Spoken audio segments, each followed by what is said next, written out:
Groovy, baby. Let's boogie.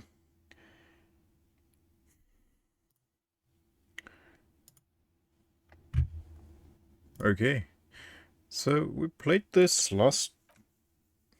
Was it last week? Was it? I don't know. It might have been last week. Well, recently-ish. Let me see, I can check when.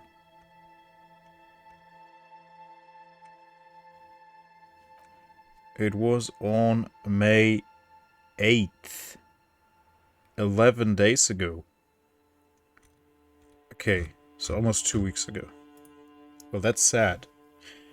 But I was to play it on this weekend, but I didn't get to. So we're playing it tonight.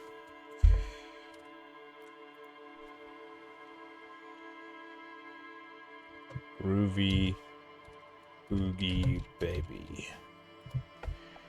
There we go. Hey guys, man. More Panic at the Disco.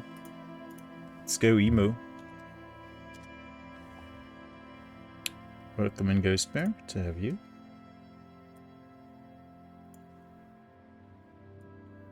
Yeah, let's hop right in. Continue. Hey Zeta, welcome. Wait. Why is this guy up?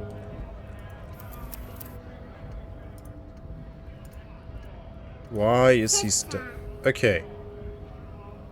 I don't understand. This was the last save I had.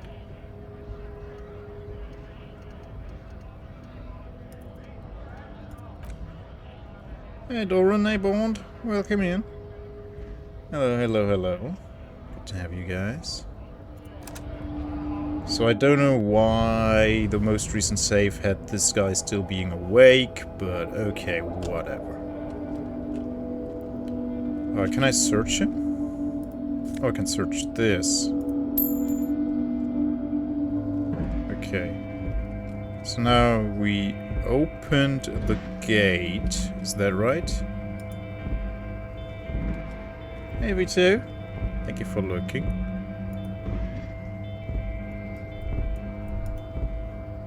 Okay, he wants to talk.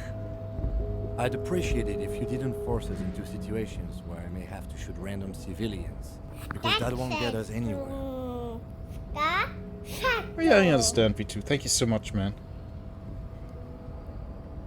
We're moving on, it's done packing, got finally truckload. Hi. Yeah, thank you, Bond, thank you. I had sometimes trouble saving when I was internalizing a memory thing. Fluff. Interesting. Aww. Ads. I can now manually play ads. I'm not even sure if the one bullet my chamber holds would even prick that hurt. Maybe the flickering of my frickin' chair will stop if I put something over it. Towel.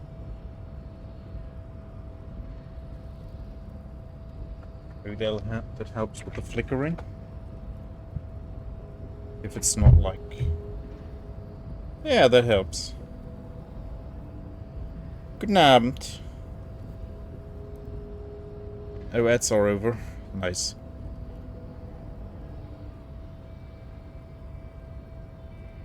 I was trying to assert my dominance. I was fighting bad, unsavory ideologies. I'm here, yeah. How else are we going to get through the gates? There must be some other way. Let's go see the yard again. It faces the other end of the harbor. We're done with Measurehead here. I won't do it again. Let's think of something else. Yeah, I tried to resolve stuff peacefully, but he wouldn't let me. No. You should do it again. It's the last thing he'll be expecting. Is it? Can I talk to him? The man is still knocked out. He breathes slowly and steadily.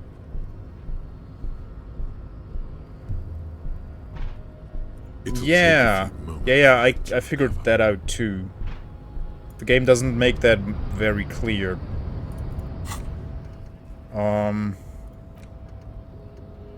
Done. I think the shoe quest is here.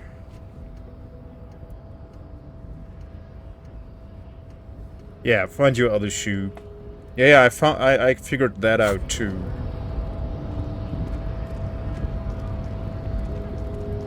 Okay. Can we open this door? Oh, that is the door we're supposed to enter. I guess. Okay, let's see. Every worker is a member of the board, is written at the top of the flyers. This is a Dewey typewriter. The model name is on the back. A standard office file cabinet. The drawers seem to be locked. Someone left the coffee machine on. The dark liquid in the pot looks almost sentient. Oh, we are almost done with this one. Yeah, we won't internalize the race theory. It took me forever to get in the dock since both of my physical attributes... Yeah, mine as well, but for some reason it worked. Book La Fumée, Volume 1, Number 4. Use interact button inventory to inspect the book.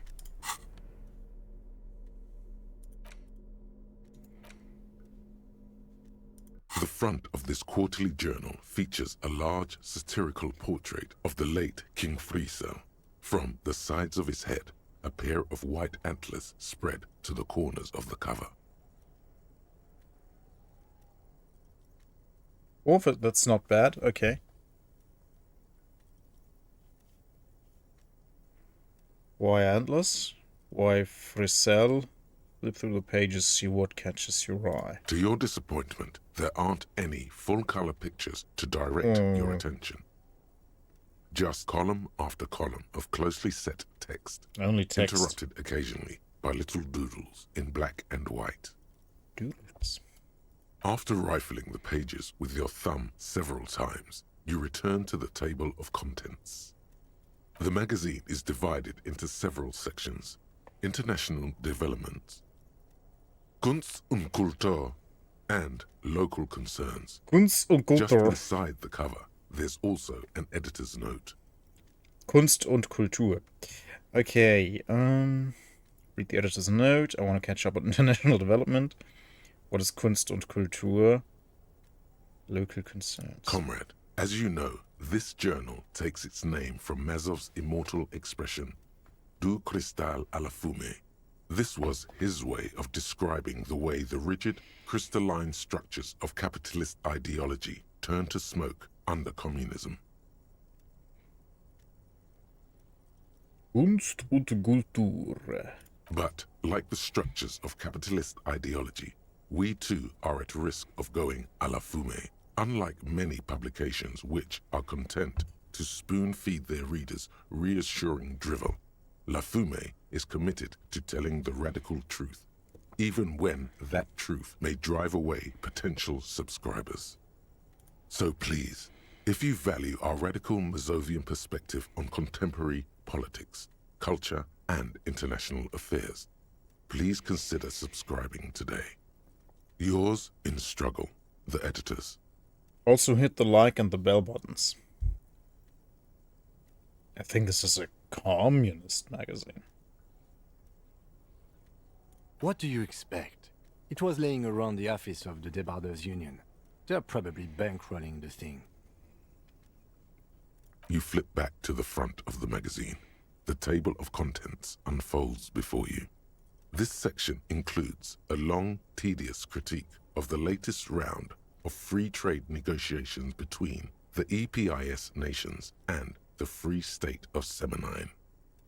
You also skip over an article about heavy fuel oil smuggling along the Messina border, something about bear wrestling in Samara, book riots in Yugograd. Face it, you really aren't interested in foreign affairs. You're not even sure where most of these countries are. You flip back to the front of the magazine. It takes a moment, But gradually it dawns on you that Kunst und Kultur must mean arts and culture. That's right. As you leaf through this section, you come across several reviews of recent radio plays, as well as a brief artist spotlight featuring a local artist identified only as CS. The main feature, though, is a long essay titled Tip Top Tournée, a critical Mazovian perspective.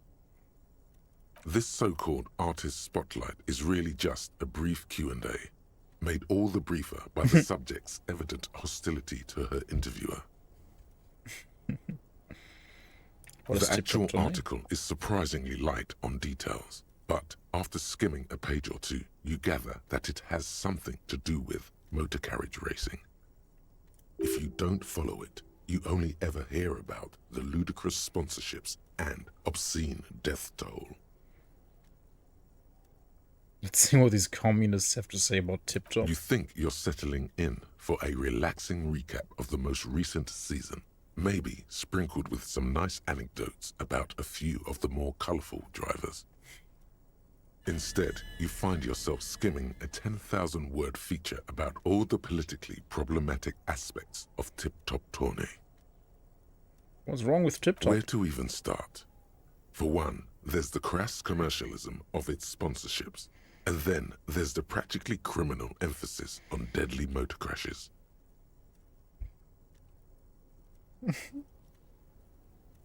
What's so wrong about a good motor crash? Oddly enough, this article has two bylines: Nasteb Encolada Bernal and Exilus Buka. Under capitalism, the article says, every pursuit has its price.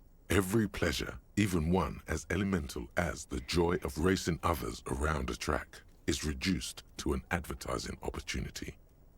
Thus, the so-called tournée becomes a competition between increasingly meaningless brand signifiers. Your discount laundry detergent racing against a pack of Astra cigarettes, or even a fritter. Favorite thought skill in this game so far is encyclopedia, which just drops totally useless facts of the world. And that precisely is what's problematic about it. Were it not for the promise of random, spectacular violence, audiences would quickly lose interest. Sadly, yes. At the end of the day, it's the destruction of these 750,000 real races that you're really watching for. I like it for the racing. I am just in it for the violence. You know what? You start watching wrestling for the violence, but you keep watching for the drama. It's true. So no, I'm here for the race. Sure, you think that, but subconsciously, it's the visions of brand names being engulfed in flames that you crave. This flimsy magazine is right. Deep down, you know the only true stakes are life and glory, or death by fiery dismemberment. Ouch. Is that why I stopped watching WWF back when it was still called that? Yeah, I tried to get back into wrestling like 10-ish years ago. Like watching wrestling. I never actually wrestled, obviously, but yeah, the drama was so freaking dumb. I had to stop again. It was so freaking stupid. The writing was so bad. You even had the board game. That's cool. Yeah, no, I didn't have any action figures or anything. I just watched the wrestling shows. It was when That's Hulk Hogan because was still you active. haven't been reading critically. But don't worry. The whole point of these sorts of articles is to let someone else read critically for you. Hey, Pixel Art, welcome in. It's like a telenovela. Yeah, exactly. It's drama.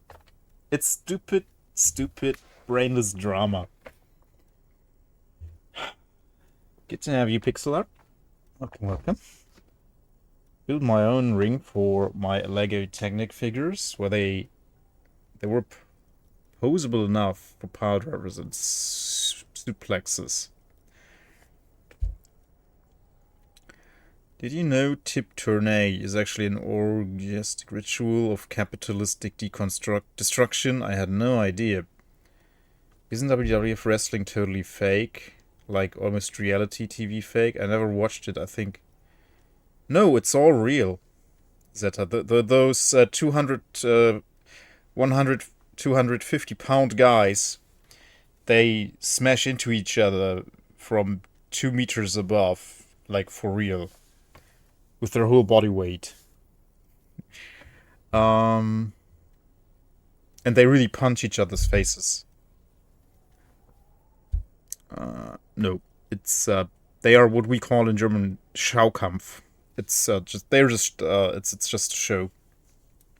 I mean, they really get hurt. They really hurt each other, but it's not like they have very specific techniques so that they don't injure each other. That's different. Like professional Olympic wrestling is much different from entertainment wrestling. Entertainment wrestling is really just, yeah. I mean, it's serious business. They can really injure each other, but they try not to. So it's just putting on a show. But yeah, it's dangerous stuff. Most of WWF was already fake, but some fights were somewhat not scripted at the time. But today, yeah, the fights are now extremely choreographed and scripted. Back then, they had more freedom, but they knew the moves, so they knew they would signal like, "I'm doing this move now. You react to that, so I don't injure you." Big fan of stage combat, and it's really cool to watch it, knowing what the techniques they use to make it look and sound worse than it actually is. Yeah, it's still. I mean, I still have the utmost respect. You need skill to pull any of it off. Like, not everyone can do what they are doing. They are true artists. But yeah, it's not. They are not fighting for real. Like, they are not trying to kill each other. Because if they would fight like that for real, they would kill each other. People would die. The less brutal moves work if you are not trained. I would want to be caught in a Sting Scorpion leg lock. No.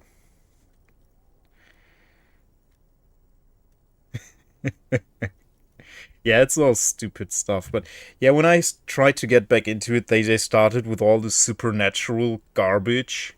Like with the Undertaker, it was still goofy fun. Like everybody knew, like the authors made it obvious. Like, yeah, he's not really an undead guy coming back to life and seeking revenge on other wrestlers. It was stupid fun. But now they try to make like, oh yeah, these guys are real ghosts.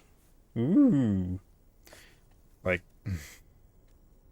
yeah, exactly. It's fake doesn't mean those guys aren't incredible athletes, yeah.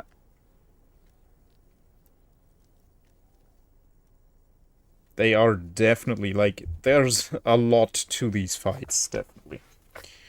Okay, back to the game. Oh, come on. Can this article read your mind?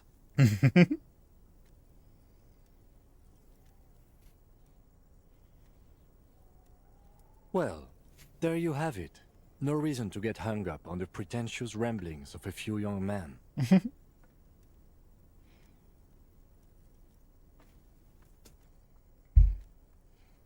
If I had to wager, I'd say they've never even seen the inside of a motor, much less a motor race. I take whatever they write with a large grain of salt. You flip back to the front of the magazine. The table of contents unfolds before you. I bet people would watch a cage fight between Magyar and Orban. Unsurprisingly, much of this section is taken up with articles declaring unqualified support for the dock workers' strike. You skim the headlines. Paint the harbor red and white. Martinez tames the wild pines. A city in revolt. First, we take Martinez. Then we take La Delta. Finally, there's a brief article by the writer, G. Martin, accusing the owner of the Capeside Apartments of illegally attempting to evict certain communist tenants simply for not having paid their rent. That's how renting out places works, though, doesn't it? Which is absolutely wrong. I don't think you should, just because someone isn't able to pay, you shouldn't be able to make them homeless. Like, first there should be, someone should arrange other accommodations for them first. Damn communists. If it weren't for the Wild Pines, all those moochers would be out of a job. Charging rent just to live somewhere is pretty outrageous. Wouldn't be better for everyone if Labour and Capital could reach some reasonable accommodation. Yeah.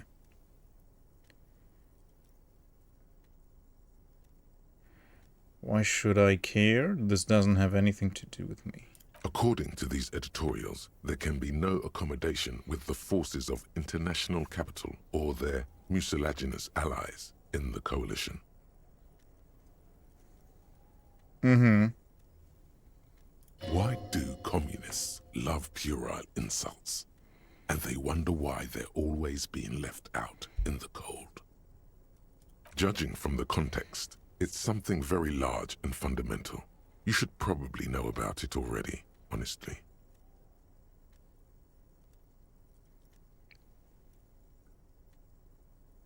You flip back to the front of the magazine. The table of contents unfolds before you. Let's put it away. Yeah, that was nice.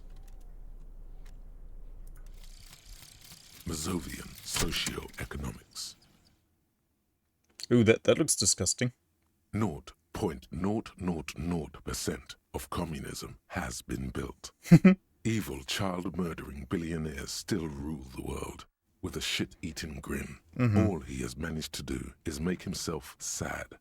He is starting to suspect Krasmazov fucked him over, personally, with his socio-economic theory. It has, however, made him into a very smart boy with something like a university degree in truth. Instead of building communism, he now builds a precise model of this grotesque, duplicitous world. Okay.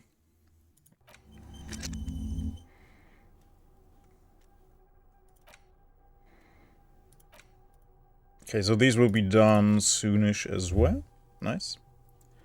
And we won't internalize this. What's this?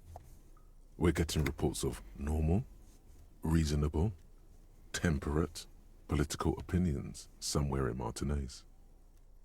I'm a real radical.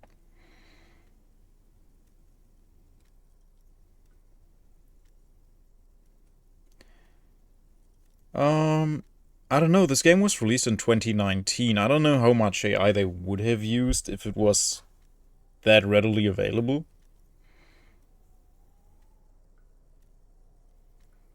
You lost an hour of gameplay.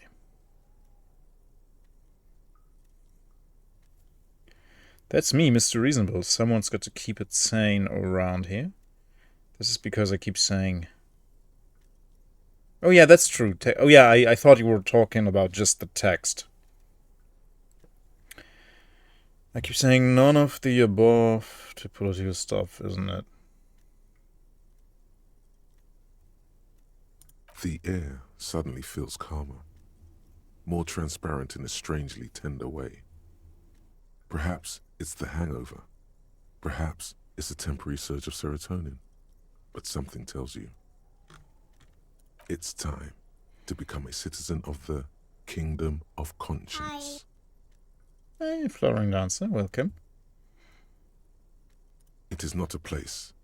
It is a moment in time that can only arise in the right circumstances. In all of human history, it's only been achieved a handful of times. Incrementally. Yawn. You'd get there faster with a little speed. History's greatest catastrophes have been brought about by people trying to make the world a better place. Wait, we had this before. That's the genius of Dolores Day. She recognized that progress is meaningless if its gains are lost because of instability. Real, lasting change can only come about gradually. Increment. Yeah, we by had this increment. monologue before. Yeah, we had exactly this. That's mega boring. The kingdom is difficult to comprehend, and even more difficult Probably, to yeah. describe. Partly because humanity will need to discard many of the categories that define and limit it today. The kingdom of conscience is post-capitalist, post-national. It's also post-industrial, post-ideological, and even post-sexual. I don't think I want to be a moralist anymore.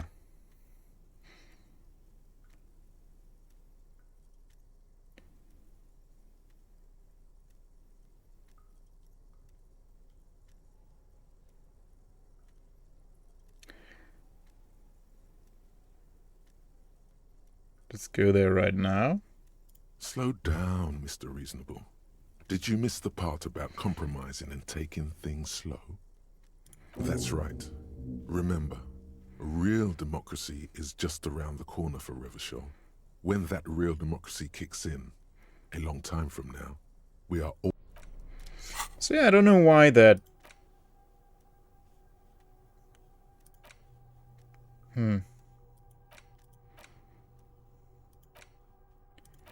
But why can't I internalize... Oh, I need to unlock more slots. That's why.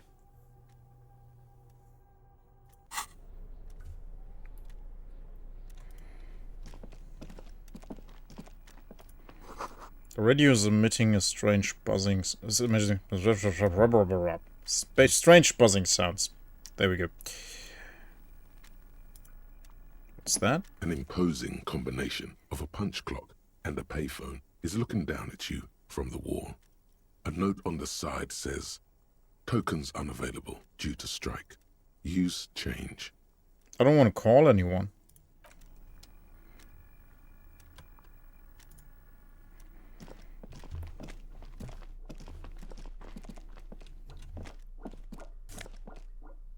Magnesium. Ooh.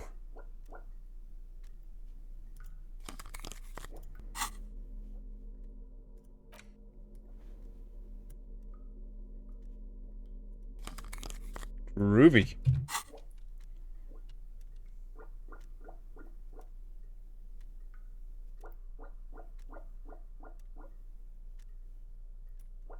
The ESC is just politics.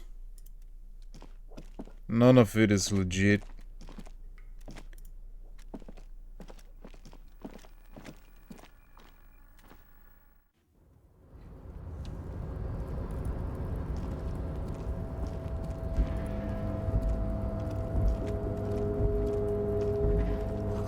Collecting rainwater. Okay, I think I'm right.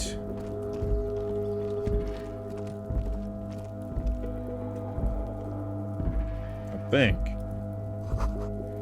At least 3 packs worth of cigarette butts. Oh, I can collect bottles.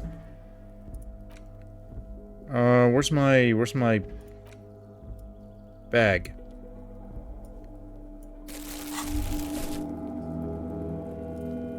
Money.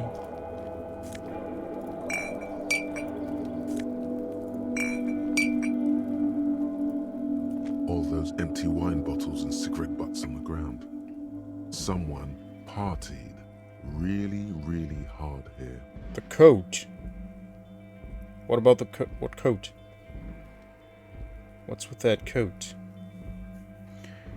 Well, they went through 6 bottles of potent Pilsner, 3 bottles of Commodore Red, Coat on the railing. and almost 4 packs of cigarettes. It must have been pretty hard. Okay, I'll check. Well, yes, I think we can say with relative confidence that it was you.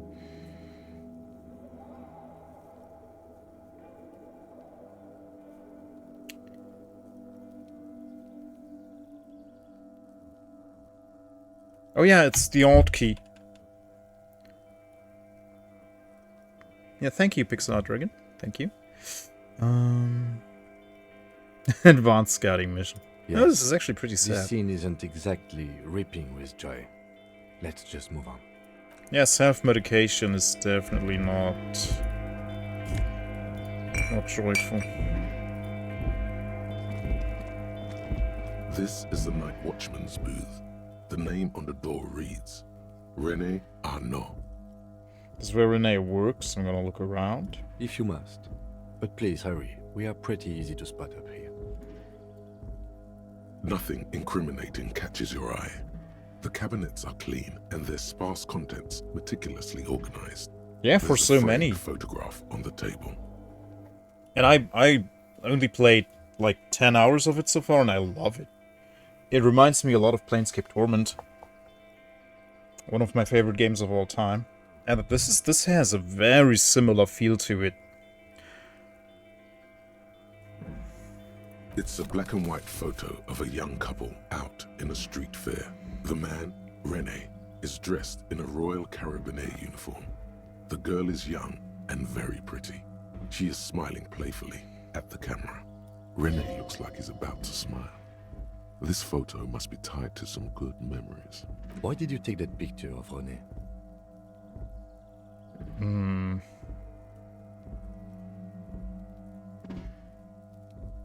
You're really interested in that old soldier. Not sure I understand your fascination, but sure. As long as it doesn't take up a whole lot of time. It will.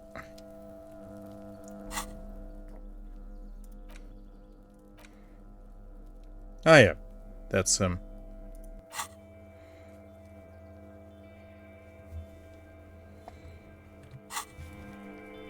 Okay, code, you guys said. Oh, I didn't even see this at all. Looks like someone left his tarpaulin cloak hanging on the railing here. There is a white rectangle clearly visible on its back. Oh. This is your cloak. You can feel it. Yes, it does bear the RCM insignia, and we are the only detectives in Martinez. So many of its fans are find insufferable. Just completely misses the way the game offers wonderful and heartfelt challenges to all sorts of ideologies, and they just go, what if we take the worst ideas unironically? I can see how a lot of people get a very wrong take on this game.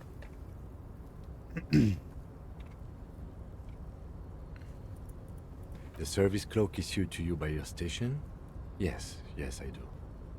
As your fingers touch the tarpaulin, it almost feels like the cloak wants to deliver a message of comfort through your fingertips.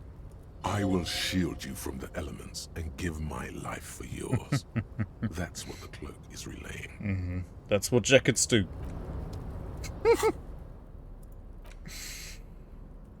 Esprit de corps and shivers. And the one we have currently is giving us endurance. Okay. Yeah, that looks pretty cool with the with the tank top.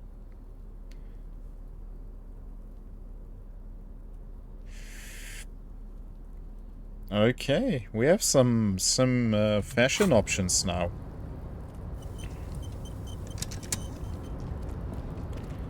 Okay, I guess we go downstairs if there's nothing else here. Oh, I can take all of the bottles? Oh boy.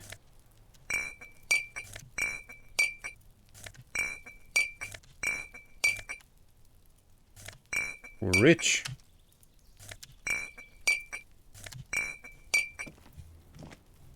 That's heavy though. Can I go down these stairs? No.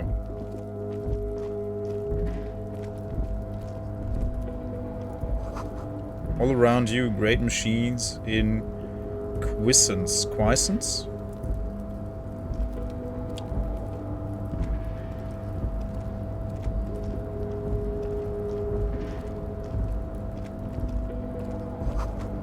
White pine trees are printed onto the screen covering. Looks like a forest under snow.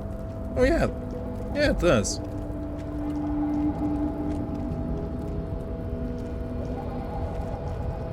Oh yeah, that's the room we came in.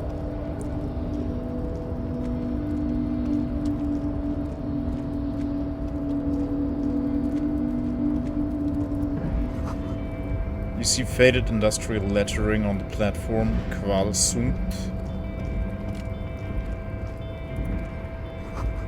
A composite eye of halogen lights watches you, emitting a low buzz. Quiescence means quietness and inactivity. Oh yeah, that makes sense. Thank you, thank you. The shipyard ahead is oddly quiet. The great machines are sleeping. Well, it's a strike, so yeah. A pile of cargo belts used for heavy lifting, one says vermilion. The speaker tower is silent. There is no work to organize in the yard below.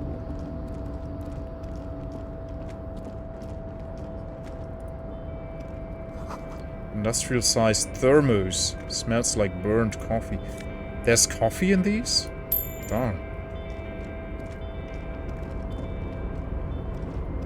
Okay, maybe this guy can help us with the corpse. The banner sags under the weight of rain and snow. White waves on red. Container, container, I'll turn you nice and red. Container, container, put the logos on. The accent is so thick, it's impossible not to notice he's Ubi, from the vanishing peninsula of Ubisund on Muindi.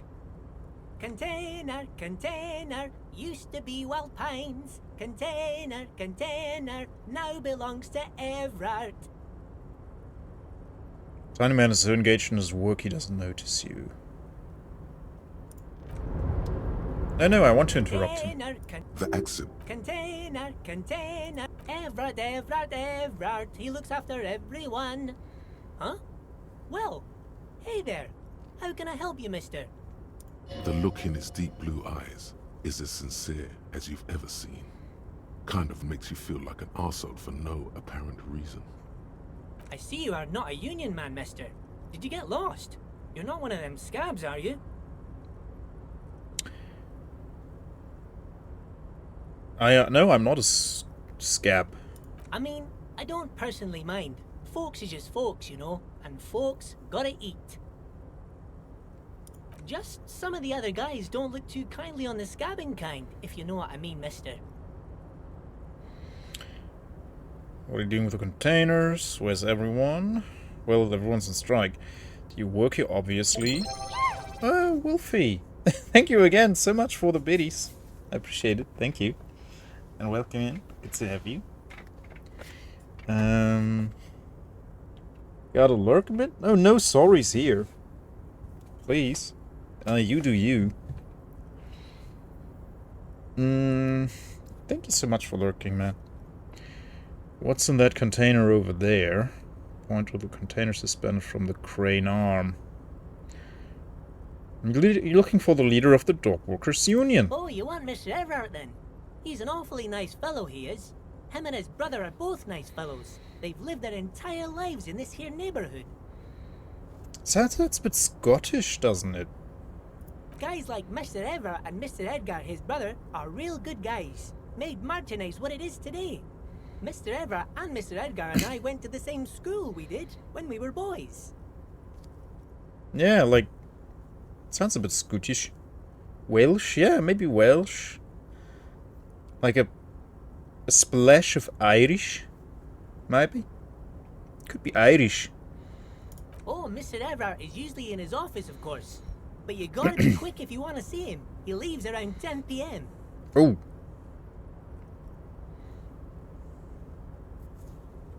Bye-bye now. 2 joint containers on your right. Okay. So through here, I guess.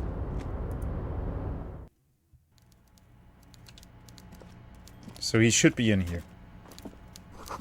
The coffee in the giant thermoses is still lukewarm.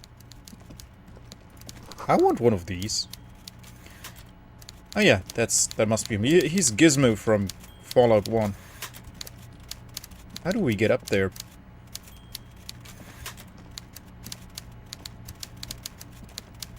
Okay. I don't understand how they got here, but I'll take it. A taxidermy fish that tells time. Before you is a walrus of a man seated behind a large desk. He looks up from his work, not the least bit surprised to see you. With great effort, he straightens himself up in his chair, yet says nothing. He simply stares at you. There's a dead body in a tree. Welcome, Mr. Dubois, Mr. Kitsuragi. It's good of you two to stop by. Please, have a seat. I'm Everard Clare, head of the Debarders Union here in Martinez. The man relaxes into his chair and continues. I'd offer you my hand, but unfortunately my health prevents me from getting up. You understand? He looks extremely comfortable. The tiny folding chair, on the other hand, looks like a torture device. Tiny chair. Oh, this one. And this one. Yeah, okay. You go ahead, detective. Tanner nods at you, then the chair. Whatever he has in store for you, it can't be good, he thinks. I'll do my best. Forget about that. What's with this Dubois stuff? You're getting some seriously bad vibes from that name. Why are you calling me Mr. Dubois? Please, Mr. Dubois, let us converse in a civilized manner, as equals. Take a seat. I insist. It's nothing. Yes, that's probably right. It's nothing. Forget about it. Filter it out. Take a seat. Excellent, Mr. Dubois. I can see that you're a reasonable man, and reasonable men can be of great use to one another.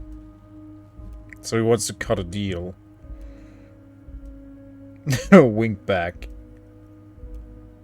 So tell me, how can the head of the Debarders Union help a representative of the Revachol Citizens Militia today?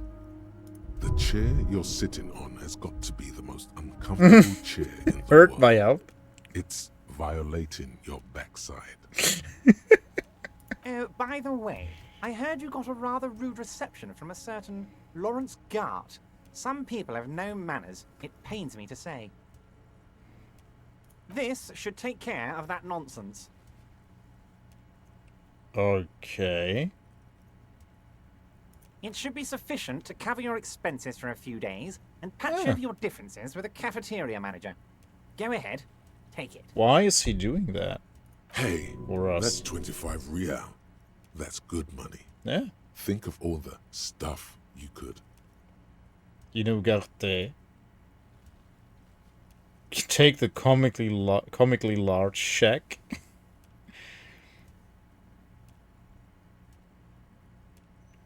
Oh, he wants to bribe us. Yes, I know Lawrence. He's a real character. No union man in him. A real piece of work, that boy is. Oh, so do we take it? We don't have money. We need money to have a room.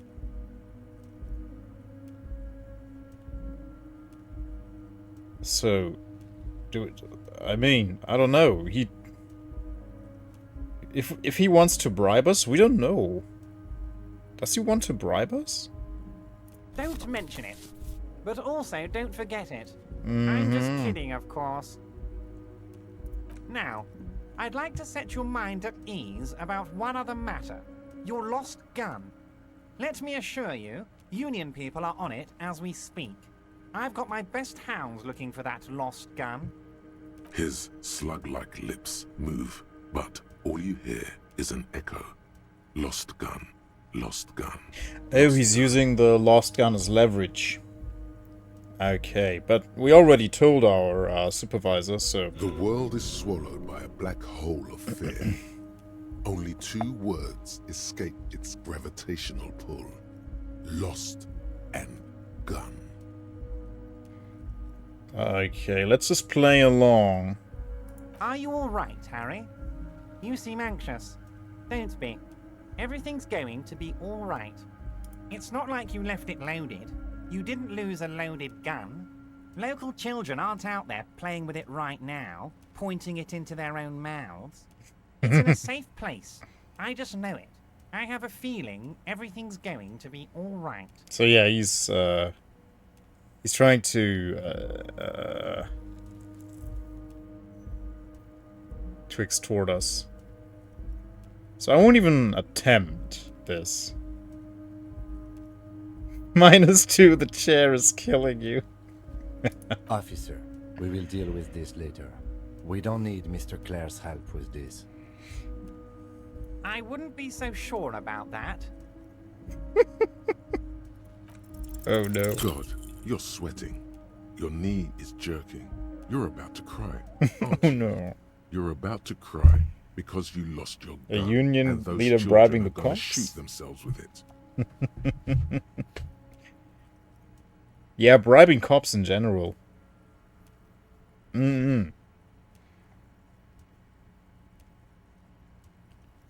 Try to stay cool.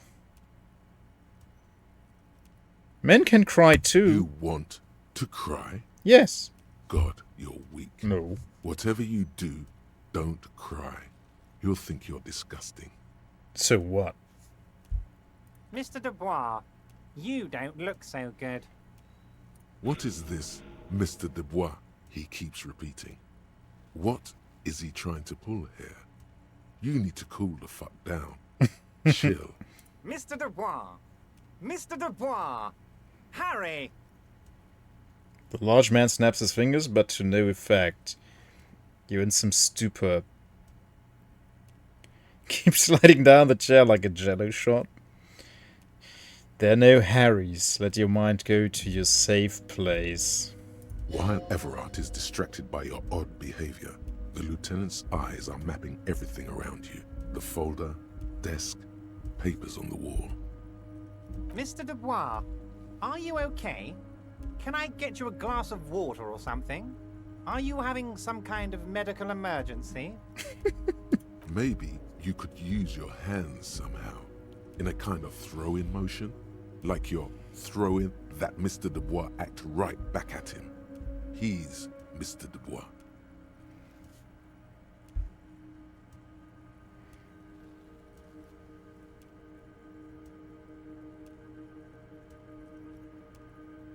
No, let's not take the water from him. Don't be dramatic. I can see your condition isn't terminal. What an odd demonstration of... you got me, Harry. I don't even know what. As entertaining as it was, I'm afraid we're wasting our time. And I'm an extremely busy man, as I'm sure you are too. Okay, enough. We are here to ask you some questions pertaining to a murder investigation. Quick, here's your window.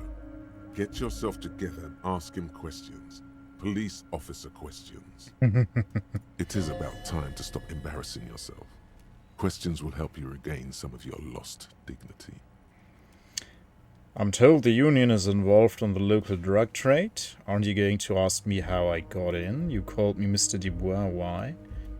Would you help me get a dead body down from a tree? You might have noticed there's one hanging on a tree behind the hostel cafeteria. Oh my. Don't take this question personally, but why would I get involved in this matter? Mr. Clare, the man was hanged with a cargo belt. A steel-reinforced cargo belt. It's safe to assume the Union had something to do with the murder. Besides, getting the body down would benefit all of us. It's a stain on the neighborhood. You're a community leader. Help your community out.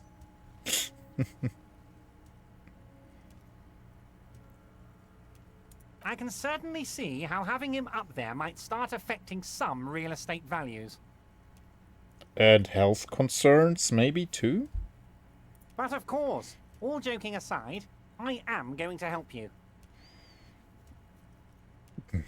Jean-Luc, The cop who bested you in physical combat is here, and he has a little dead body in a tree problem. Namely, he needs it to be taken down. Please extend him this courtesy. Jabba the Hutt. Yeah, I guess he's supposed to resemble him a little bit. He mainly looks very goofy. You can find Jean-Luc down at the gates, but you already knew that. Anyway, he's going to help you.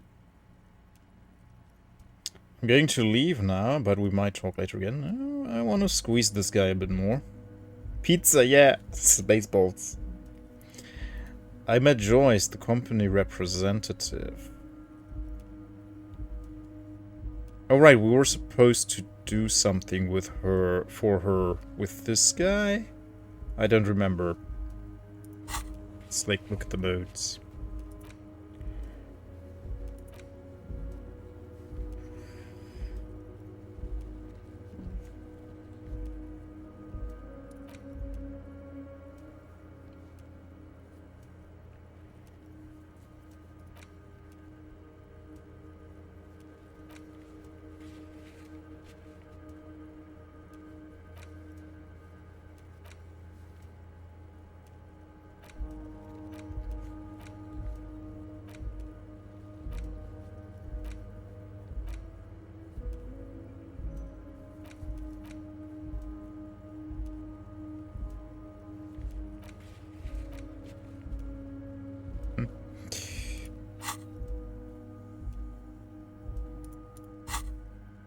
Okay.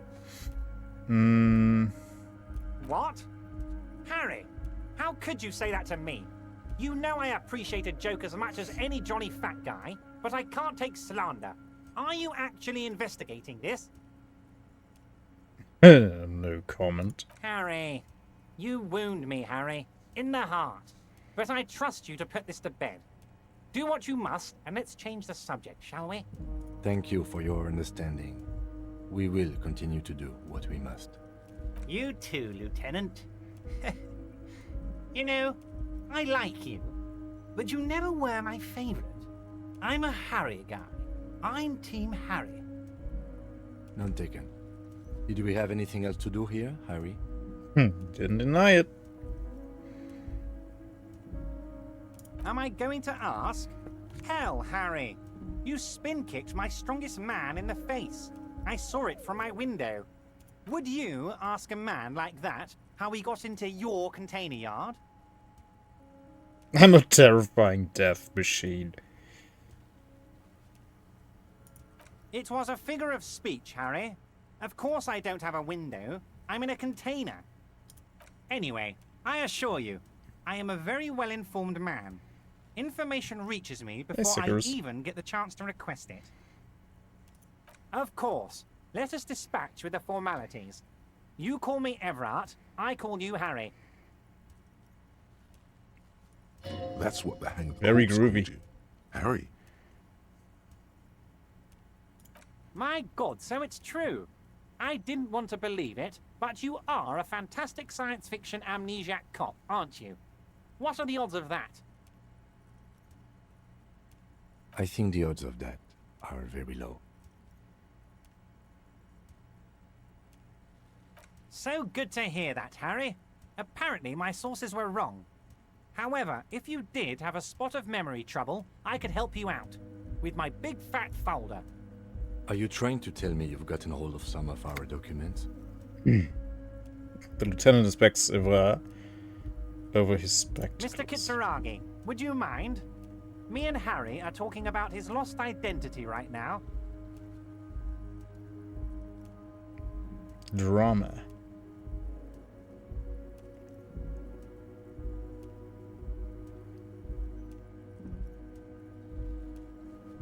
It's Harry. Harry Dubois. You feel like a Dubois, but you don't feel like a Harry. Strange.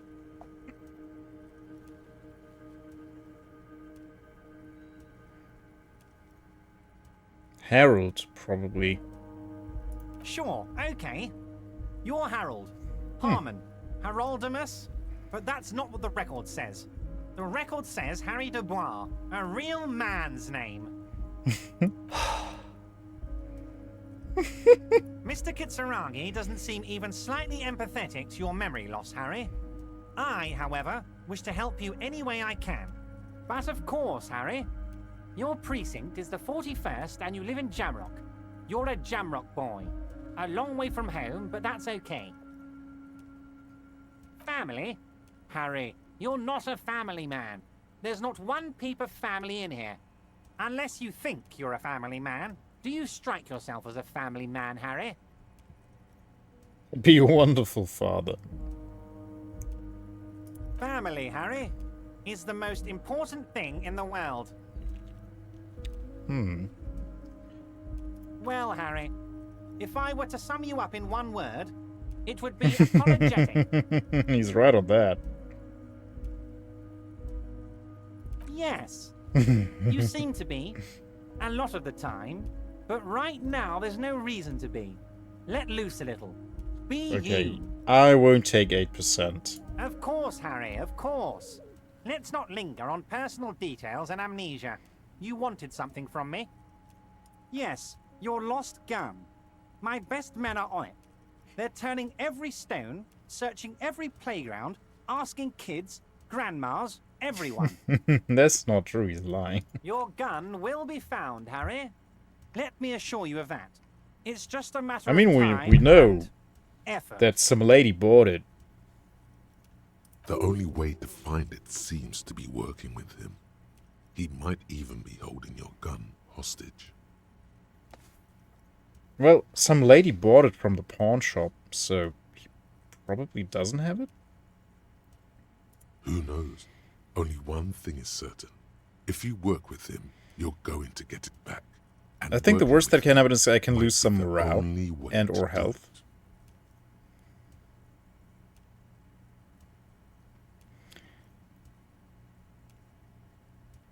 I will not be blackmailed.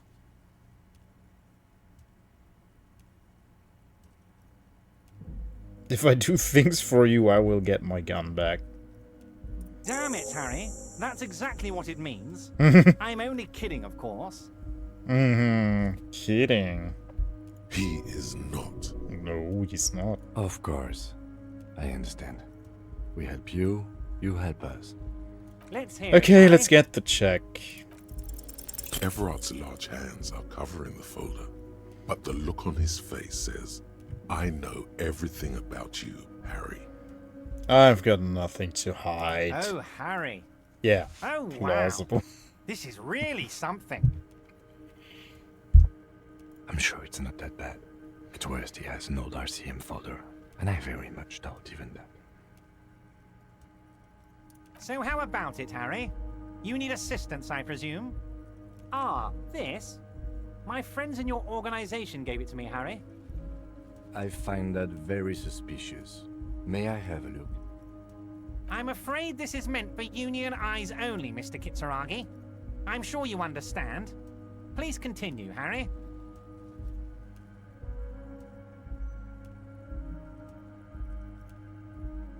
Of course, Harry, of course. Oh, of course. That's your main thing here. Oh, That's it's- why you're in Martinez. I he know needs to go everything home. that goes on around here, and I would love to help you like I'm helping you with the body and your lost gun. I mean, it's no secret that the lynching is connected to the strike. So much to talk about. Honestly, it's been weighing on me so heavily. I understand you need to interview me. But there's a thing that's been keeping me up at night. I want to talk about the hanging. I mean, if we could just calmly talk, exchange information, we could blow this thing wide open. Yes, that sounds good. Let's do that. But I can't think straight with this thing weighing on me.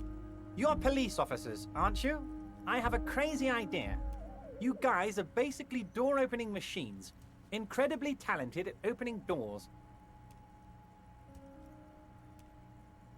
Are we door opening machine? And I'm sure you're going to open this one with flying colors, Harry. This really is very simple, and there's nothing shady about it. Does this jiggling ooze think he's going to use you? He's got another thing coming. Play his game, son, with your eyes peeled.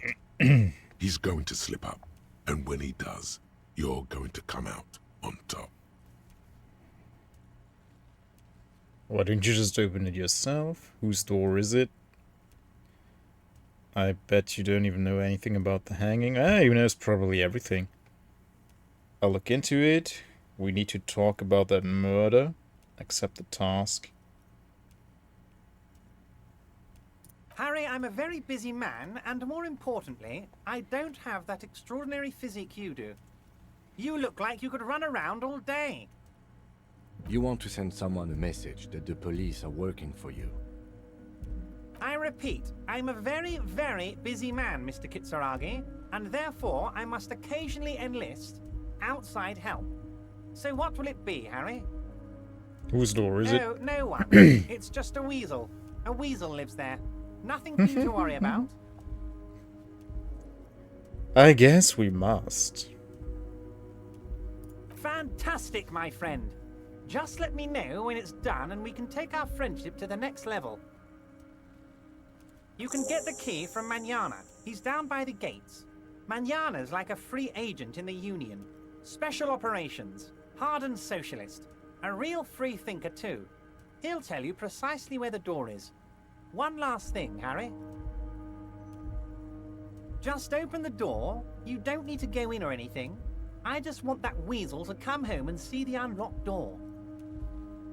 Oh, that's very nice. I haven't gotten around to her yet. I'm very, very busy, you see. I hope you're getting along. One thing I want to make very clear, Harry, is that this is not some kind of union versus corporation situation. Everyone is just pals here. We're all trying to do what's best for Martinez here. Don't feel like you can't cooperate with her because you and I are such good friends and I'm helping you get that nasty body down from the tree. And with finding your lost gun. I'm not a jealous guy. Whoa, that's so nice of him. Suspiciously nice.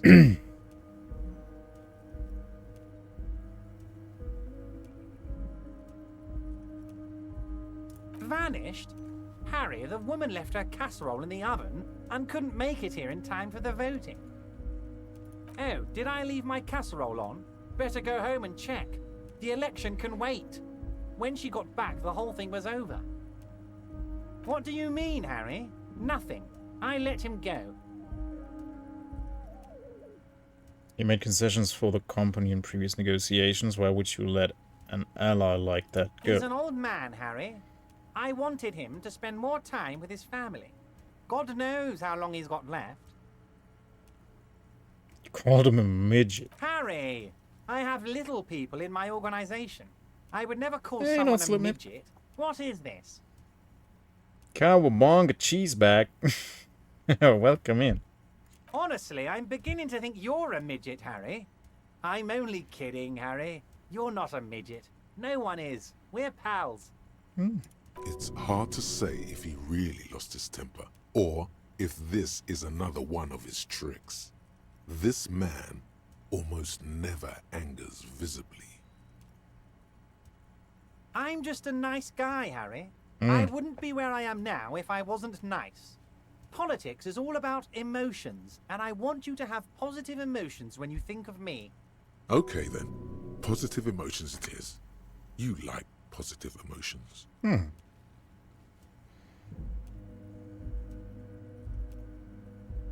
If she actually wants to see me, she will find a way. Any good negotiator would. And I just don't have anything to discuss with a bad negotiator.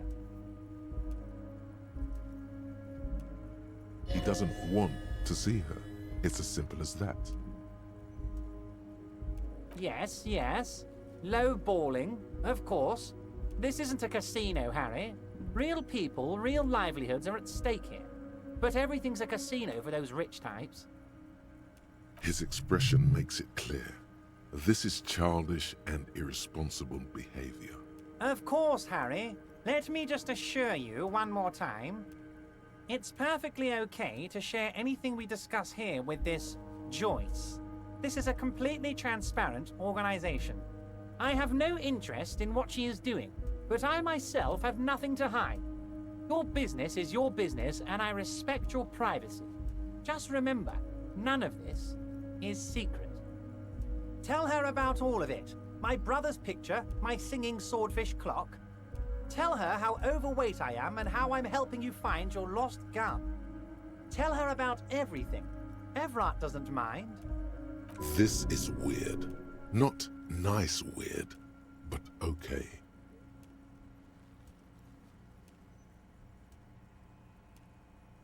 Livelihoods at stake for people who are waiting on the goods being held up, and that would definitely. But why would he care? It's not his community. Wait. You need this to get in and out through the gate. Plastic card, nice. Now we can go freely. Come and go.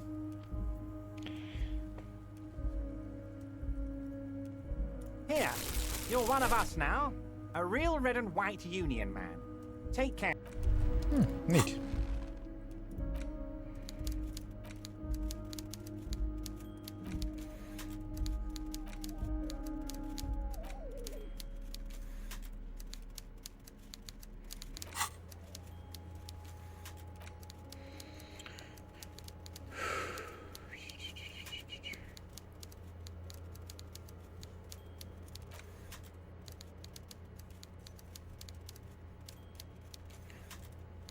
Okay.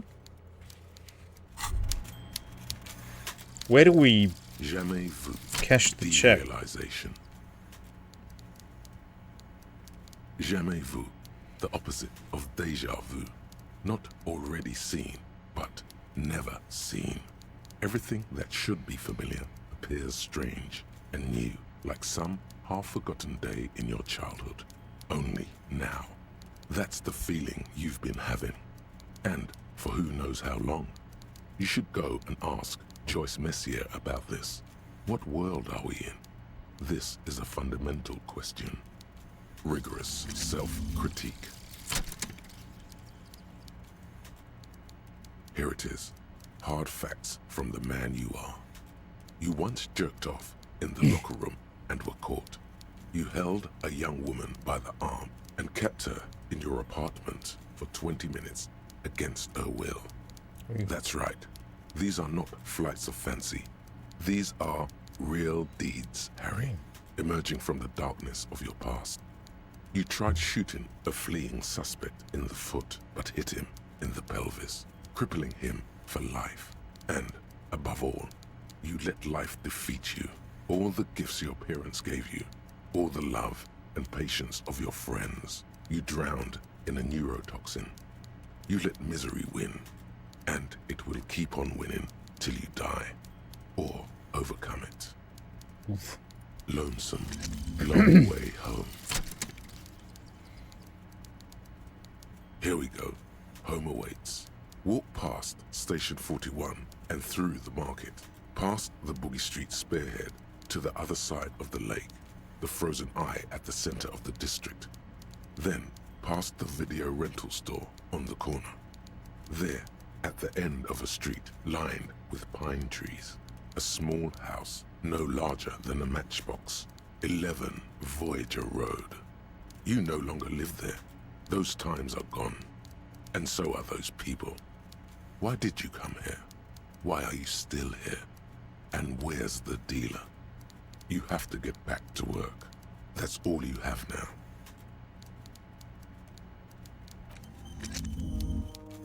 Okay.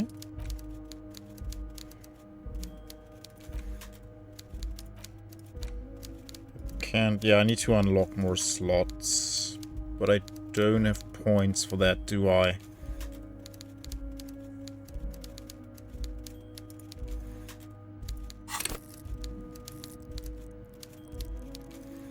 Yeah, I don't have points. Okay. Kim wants to talk. We should think about calling it a day, maybe. Nights are still miserably cold this time of year. We can pick up where we left off tomorrow morning. Oh, you still have to go there?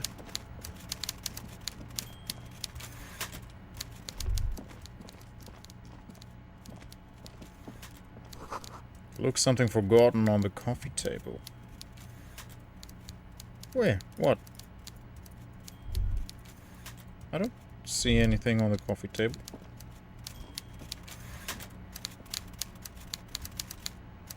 Hmm.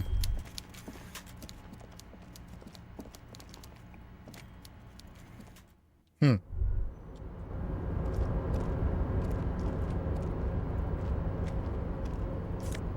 Ooh, money. So where do we cash the check? Well, I guess we can figure that out tomorrow.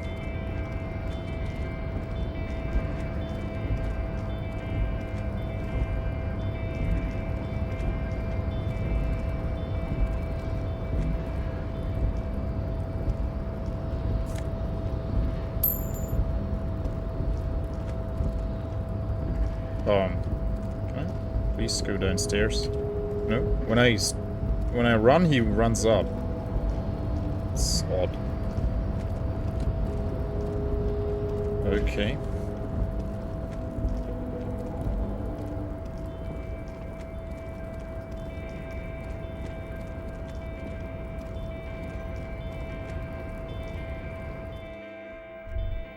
I could cash in all the tear. On second glance, someone has forgotten to properly close one of the drawers. Oh.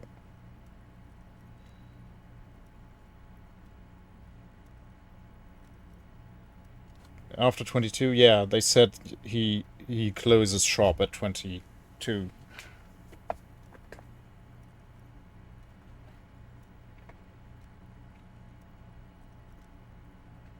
Huh. It's unfortunate for the Union to just leave their paperwork lying around like this. Let's see what's inside, he thinks. The drawer opens smoothly. Inside is a well-organized selection of brown folders. Hundreds of documents containing logistical data. Two kinds of transactions stand out. Materials coming into Revachol from the outside world, from Muindi, Grad, and even Ilmara, and the same materials being handed over to companies inside Revachol.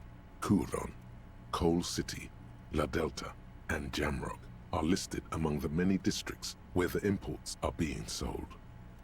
It's hard to make sense of this thicket of company names, dates, quantities, and percentages. You try to focus, but the lines are getting blurry. Look how blurry all the lines on these papers are. How unwieldy your own willpower is to yourself. You're like an absurdist Samaran monk, focusing through not focusing. If I let my eyes go completely out of focus, all shapes start melting into each other. I heard that not everyone can do this. Like, I can do this too. I can just defocus and relax my eyes. And I can't see clear, but my eyes are completely relaxed. And I heard that, like, I thought everyone could do this, but apparently not everyone can do that. It's weird. I guess it's like a rolling your tongue kind of thing. Like, either you have it or don't have it.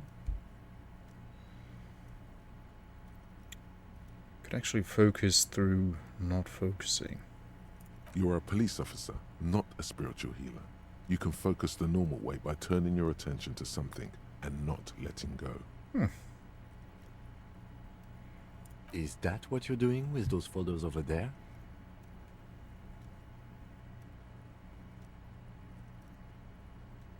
Right. This is probably not relevant to our case. After all, we're not investigating an accounting mystery. Come on. You're trying hard, but the data here is unbelievably dry. Something about containers. The drawer slides shut smoothly. Okay. No knowledge for us.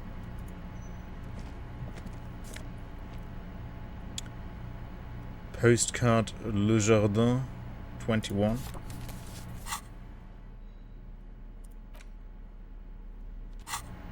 Okay. Oui.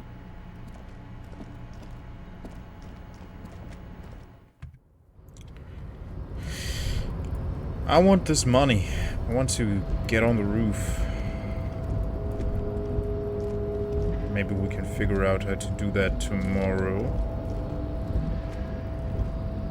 Oh yeah, everyone's gone, so we better... Come on, just take the stairs. Yeah, we can't ask the guy to remove the body now. We have to do that the next day then. She's still out here. Yeah, then let's go back into the hostel. Oh wait, maybe the... We can return the tear.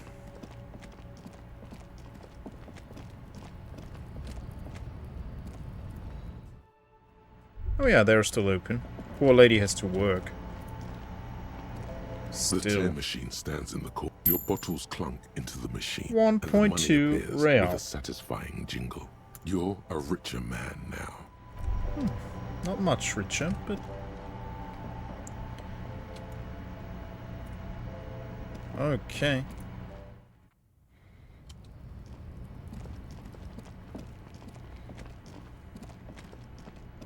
Okay, maybe now we can eavesdrop on some of the Union people. Yeah. Hello again, sweetie. Sweetie.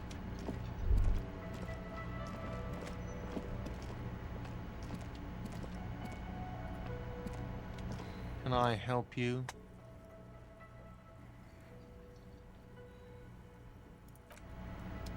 Can I sing karaoke? This feels right. You belong here. On stage?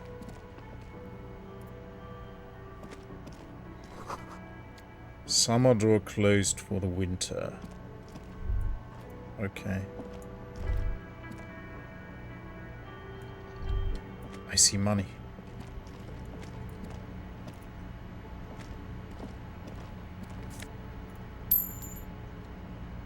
$0.5 real. Okay, so I don't feel like I can eavesdrop on anyone here. So, okay, let's just go upstairs. Come on, go.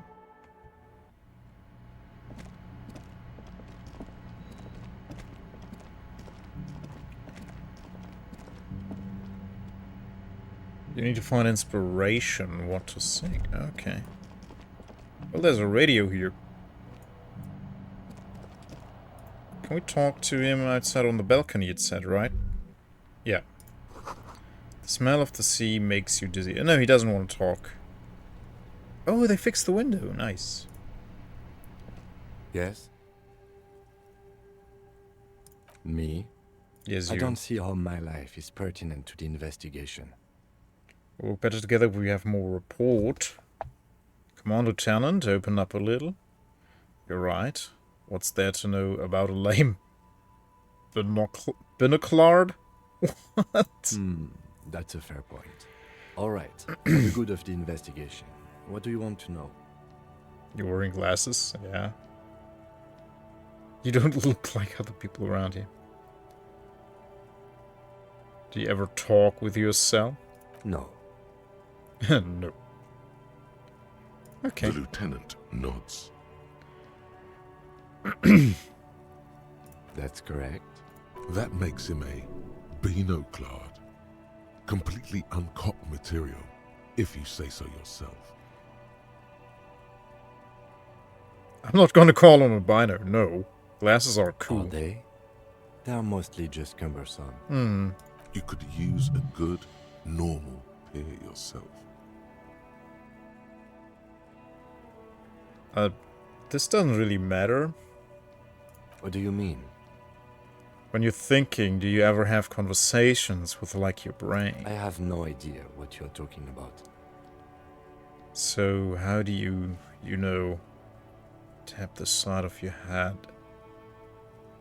So you're saying your brain never just chimes in with advice or warnings or anything? Is that a thing? Do some people have that? Like, a disconnected narrator? What? Think? I do most of my work inside my notebook. The lieutenant produces his small blue notebook and idly thumbs through a few pages. That's where his conversations with himself take place. You're super lucid, yet psychedelic. You don't need office supplies to connect to your nervous system. You're special. Oh, That's because I'm half Seolite, or quarter. My father's father was from Seoul. So was my grandmother, but from my mother's side. It's not an interesting topic. It's a part of the world, officer. A geopolitical entity and a geographic division. I told you it wouldn't be interesting. You're only making it sound uninteresting. You're barking up the wrong tree. I don't speak a word of Seolite. I've never met either one of my grandparents, and I've never been to Seoul. I'm a regular Revacholier. He's glad to have shut down your question. Good. Let's change the subject. 42%. Because you're the best qualified. No, that doesn't seem right. Dumb brain. I'm exceedingly qualified. If you're so well qualified, why can't you remember why you were sent? Anyway, don't keep the lieutenant waiting. I get intrusive thoughts. Like, intrusive thoughts are normal. It's just... It can become an issue if they are persistent and they do not stop. But if you have them every now and then, and they fade, then that's absolutely normal. That is for everyone. It's true for everyone. I have them too. But, yeah. Very rarely in random situations, and they just fade away after a few seconds. This is the door to the room you redecorated.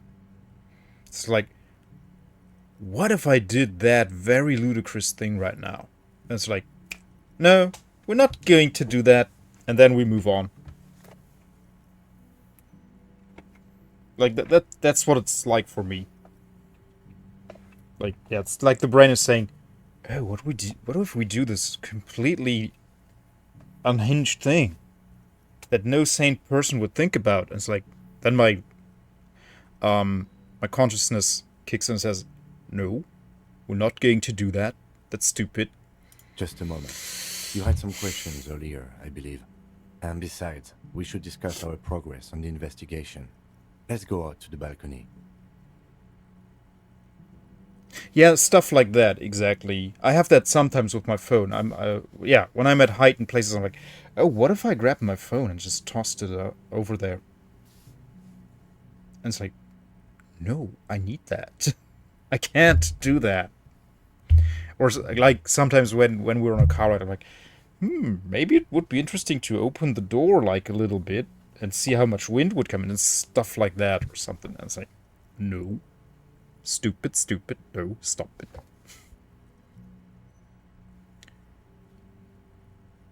But we just went outside on the balcony. The air outside is brisk. The lieutenant is silent for a moment. He listens to the traffic hum. Then, Where shall we begin? We should talk about the investigation, first and foremost. But I also remember you wanting to discuss the RCM?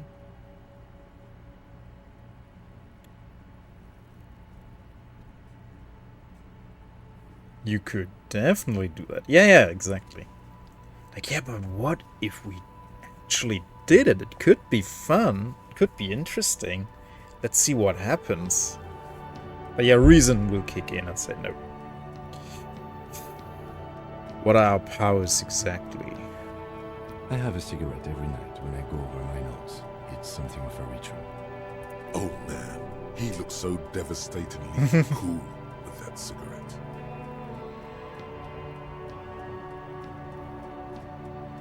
How did you get so cool? You mean this? This isn't cool. It's an unnecessary trial of will and unhealthy. Keeping the habit within the parameters he's given himself takes a lot of focus. It would be easier to simply quit.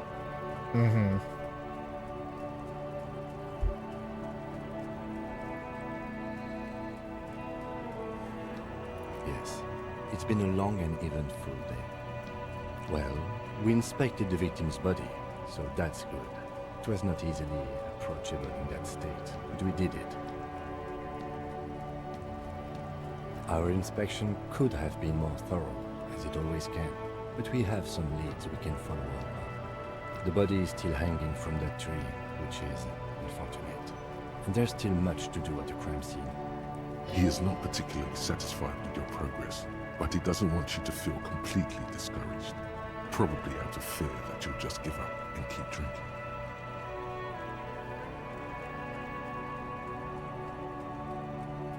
Don't worry, Kim, I'll be in much better shape tomorrow. It's all part of the plan, starting from the outside and working back toward the scene of the murder.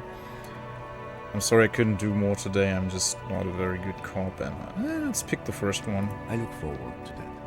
As for the interviews, we conducted an interview with Everard Clare.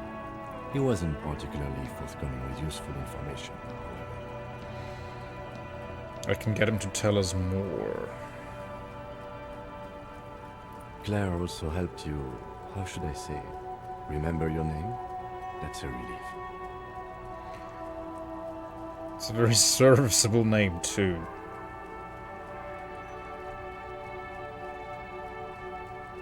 Moving on. We tried to interview the weapons rep, but she asked us to do something for her first. Fine, so be it. I have a feeling Joyce knows how dangerous the situation really is. We have to get her to talk to us. Above all, though, today was exhausting. What's with all the running? You run a lot. Is that a standard Precinct 41 practice? I have a really good theory about why you're running so fast, son. Just you wait until we get up tomorrow.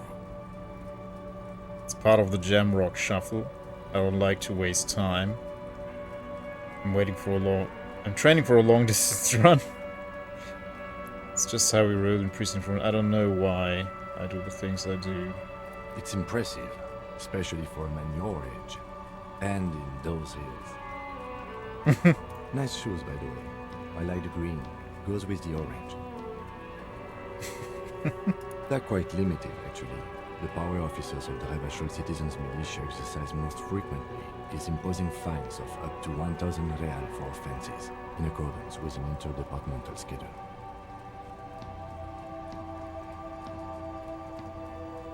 We can arrest people, of course, but rather than bringing someone in directly, it's preferable to serve as station calls here. It prevents confusion and overcrowding.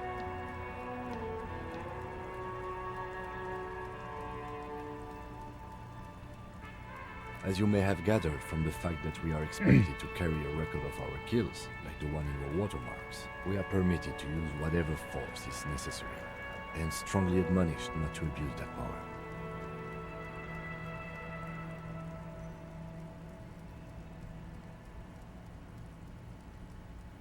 We don't convict. We arrest and send them to coalition government courts in Couron and La Delta. The prosecution works off our testimonies and records, which is why it's paramount to keep them. You have to supply compelling evidence for why it was necessary to use lethal force. In these cases, your partner is usually your witness. Not a good position to be in, by the way. Internal Affairs handles these cases thoroughly, by cross-examining you for inconsistencies. It is hard to cover for anyone, which is for the best. The coalition government, and the moral intern more broadly. The RCM was formed by the coalition government to restore order in the international zone after the revolution. So we did. Now we attempt to maintain that order. No more, no less. Or perhaps it is better to say we were allowed to form. It's a point of contention whether the citizens of Revachol or the coalition government founded the RCM.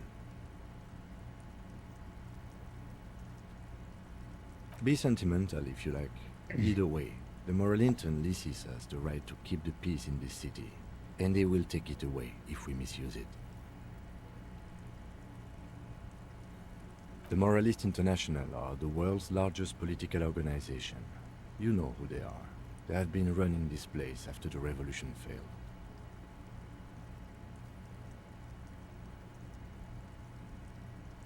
Okay.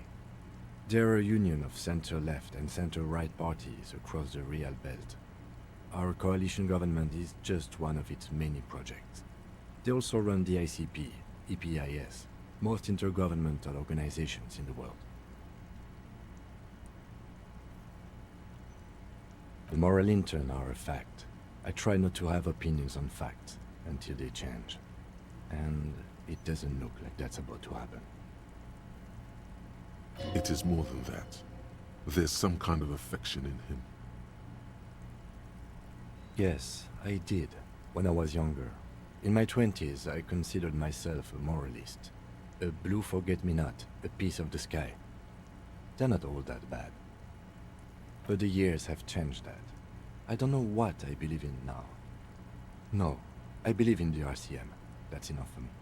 What do they believe in? They are Dolorians. They believe they continue the humanist project set forth by Her Innocence Dolores Day 4 centuries ago. Others say they are just technocrats.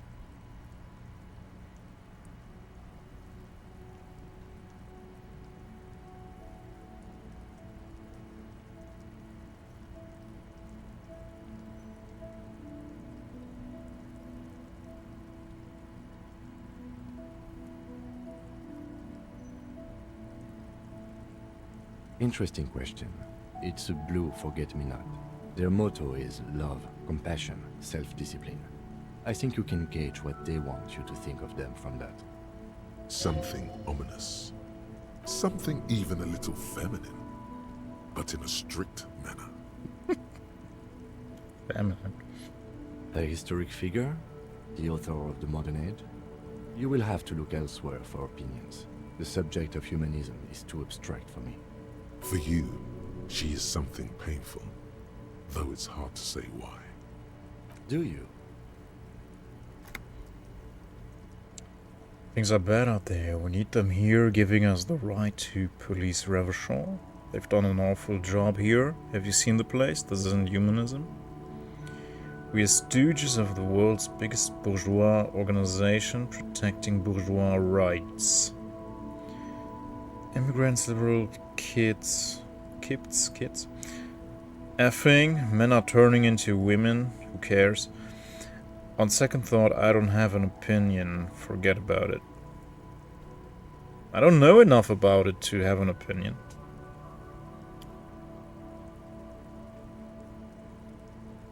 This isn't humanism. We are in what is called the twilight of international law. The laws we claim to enforce come from the MI. Without them, we are simply vigilantes. Hey, Bunny. Welcome in. Thank you so much for the raid. Welcome in, you guys. How was peak? Did you reach the peak? Welcome, welcome.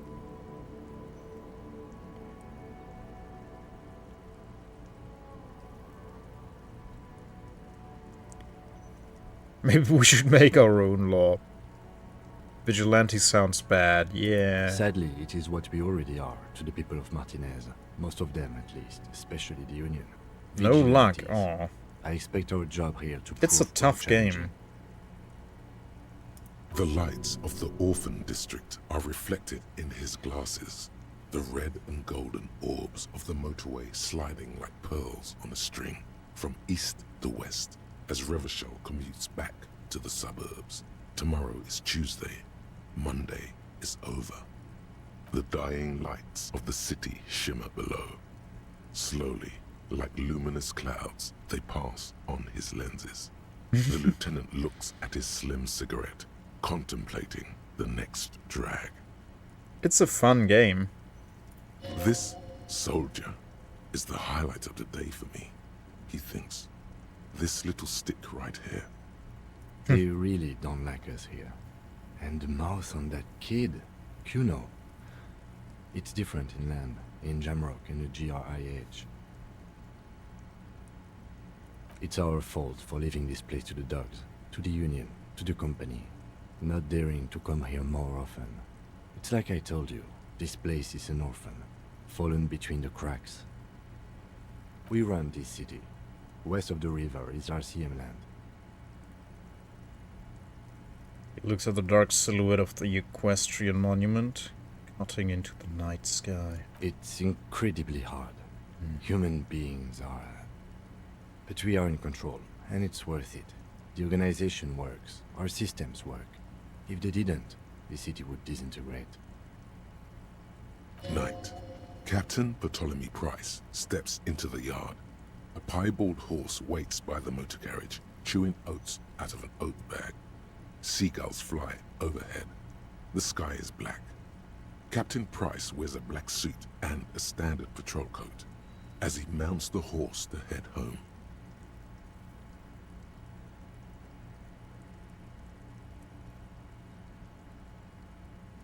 Found what we did not because we can't climb. We simply can't find a path where to climb. Yeah, that's the whole challenge of the game. Rows of houses on either side, hunching over the sidewalks, and Precinct 41, with its dome roof growing distant. Around him, the streets are silent. A kid on the corner waves at the captain as he takes the turn on Petition and Main. The horse neighs. The captain nods back. Did you at least take a bath with the capybaras? Thanks, kid, he thinks. He's grateful. I hope our investigation will help improve the situation here. At least do some good. Me too. But I wouldn't count on any drastic changes in our Oh, lifetimes. no. Yeah, it's getting very cold now. Let's go.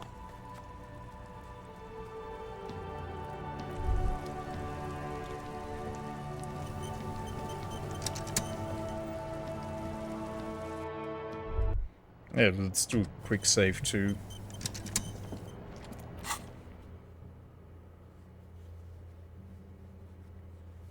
We paid for today.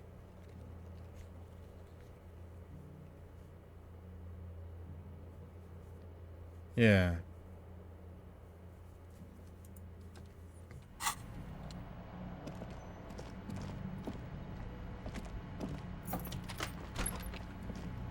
Oh, he has his own room. Nice. Bye. Oh no, the window is not fixed. Can I turn this back on? The fan stands still. Okay. Yeah, let's crash on this. The bed is cold and not particularly inviting, but it's yours. I wouldn't even The call it a sheets bed. look awful. Sheets? No, wait, no. I meant to click crawl The in. bed is cold. The sheets feel at once coarse and clammy against your skin. The bed sags beneath your weight as you stretch out and finally close your eyes. Okay. And then sleep doesn't come. But I want to sleep. Why? Maybe it's the bed's fault. Ah. Roll over to the other side. I have to sleep on my left side most of the time. It's a little better. Colors, scenes, and half-formed phrases still litter your mind. Part of you is still trying to solve the case, isn't it? Fall asleep now. Your breathing steadies. A great silence washes over you until your eyelids twitch in your sleep and images start forming.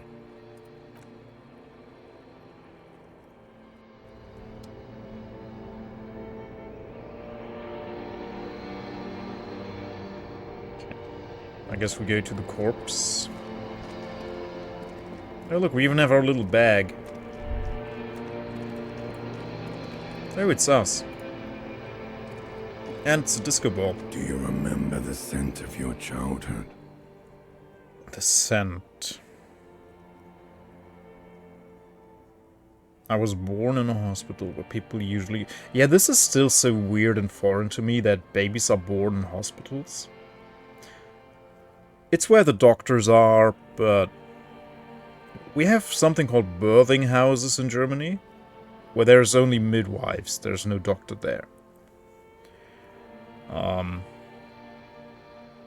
Which is much more... It kind of makes more sense. But yeah, we needed doctors for our first born, and for our second born as well, so both of them were born in a hospital.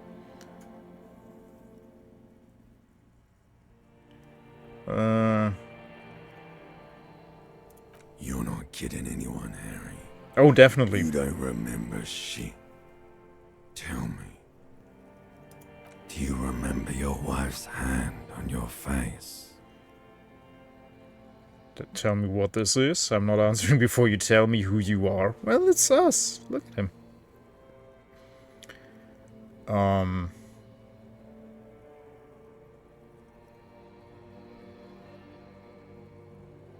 You said who?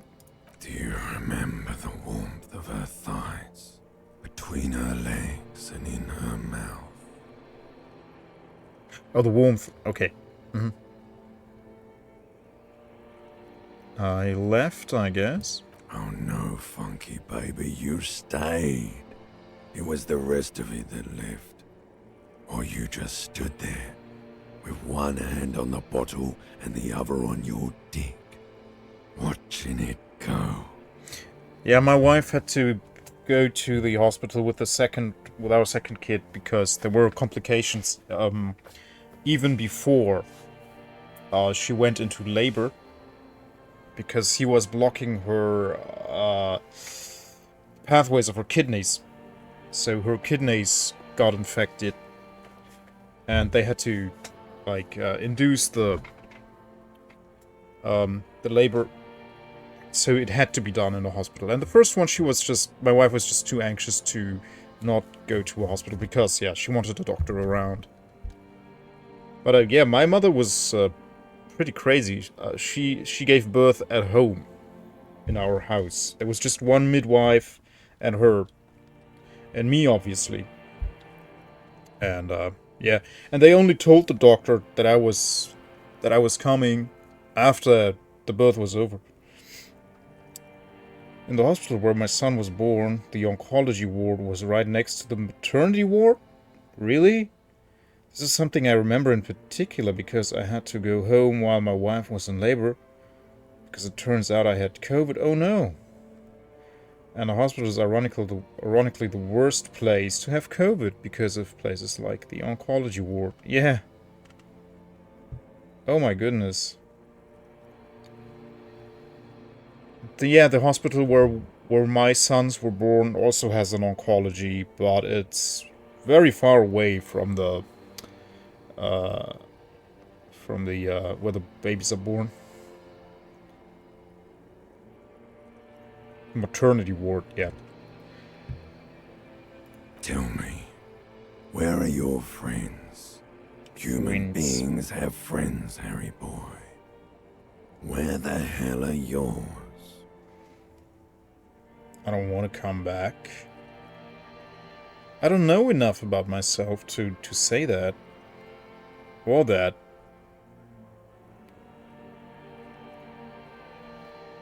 The dream sequences are too real. I don't dream like this. I never had dreams like that were like these dialogues or anything. For me, dreams are like more like sequences and scenes, like a movie almost. They were only cramping your descent into the abyss. Now they're gone. 3 times gone and never coming back. All of it. You failed. You failed me. You failed Elysium. I've talked to you before. No, Harry. Yes, we have. You were just talking to yourself. Yeah. That's all you ever do. Even in your dreams. And the act is wearing thin. The spots of the disco ball fade around you. You'll be back in those cold snakeskins in no time. Sweating up the bed. I hate that. I hate waking up in sweat. It's the worst. Stinky boy.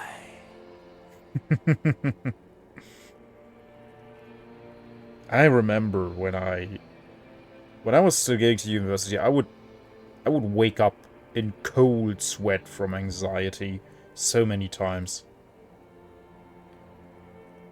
Everything. The pale and the useless. On the surface. The outer magnetosphere. Burning, furious truth. 8,000 years of written history. That's a long time. You really dropped the ball, Harry. 4.6 billion people. And you failed every single one of them. You really fucked up. You're not coming back from shit. Thrashing around in that high conductivity state of yours. Bumping into things and acting like a clown. Who are you kidding? My mind is tired and broken. Still functioning somehow. Help me. Help you? Why? I can't hear you. The rest is just a word dream. Jumbled up garbage. The pictures are gone. The bed rises to meet you. A thin sleep-like state. More glass than velvet. Grinding in your head. So something is wrong. Sleep shouldn't be this bad, this dry, this unnourishing. There's something wrong with your thoughts. Some kind of new type of hangover. Oh my god. This is insane. Like, this describes it exactly. No one ever understands how I can wake up from an 8-hour sleep and have less energy than when I went to bed. And this is it. It's just, the sleep is exhausting. It's awful. It hurts. You wake up and you're just devastated. And you can't even start the freaking day. It's too real, yeah. This is too real. This hurts. This hurts to read. Like, I feel like I want to tear up reading this, because this describes it exactly. But yeah, wow.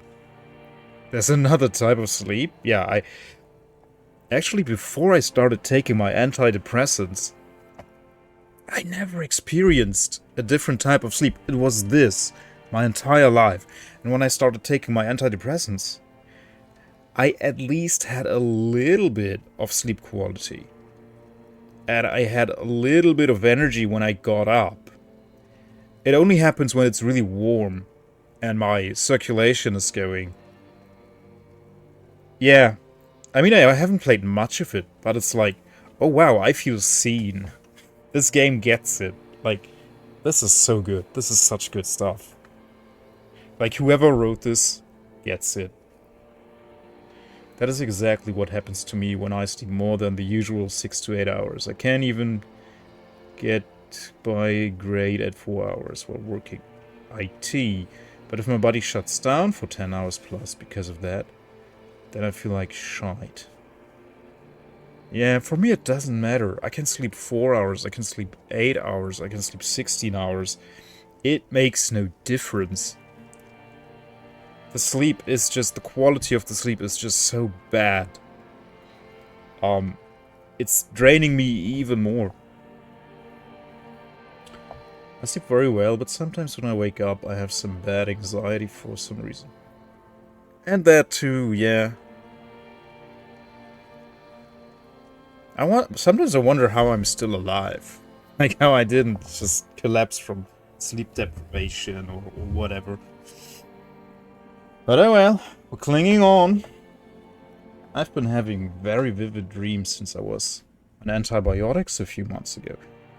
I weirdly miss not remembering my dreams. For some reason I'm more rested when I don't remember them. It's not that far-fetched anymore because it's well based in science. Antibiotics that they screw up your microbiome in your gut, and our gut bacteria are directly connected to our brain functions. So it could be that the antibiotics killed a bunch of your microbiome, and that's affecting your brain functions. I had hallucinations and panic attacks from antibiotics in the hospital. Not fun. Oh, wow. That's insane. I had to take a bunch of antibiotics throughout my life, but I never had anything that bad. That's another type of sleep? Oh, yes, party boy. And it's worse than the one before. Just think of the shit you saw. Here it comes, too. So soon already. A silent alarm goes off in your head like clockwork. Barely let you sleep at all. Time to get those clothes on. Yeah. I have both these types of sleep I have. Time to go to work in the shit factory. Yeah, exactly. Yeah, I would wake up in the middle of the night terrified of going to work, of going to school, of going to university. Just knowing I have to go out there, dress up, function. This is too real, man. This is way too real. This is like depression and anxiety, the game.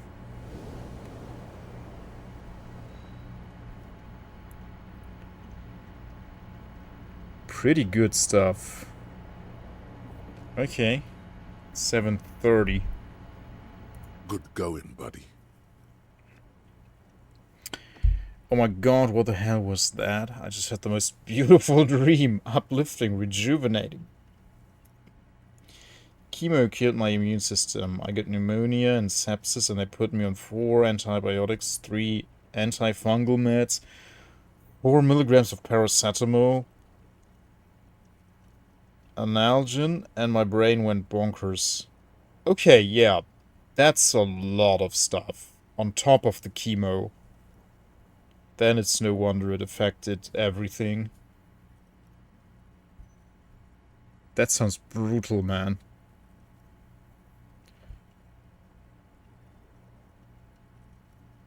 Like that sounds like it would eradicate every cell in your body. 41.5 degrees Celsius fever, wow. No, that's absolutely insane. I can't even imagine what that must feel like. I'm glad you're through it. Glad you have that behind you. Is that the most beautiful dream of rejuvenating? Is that how it's going to be now when I close my eyes? Yes. Sounds like hell, yeah. Like, when I get a 39-degree fever, I can't bear it. I just want to die. I just want it to be over. 41.5 sounds extremely insane.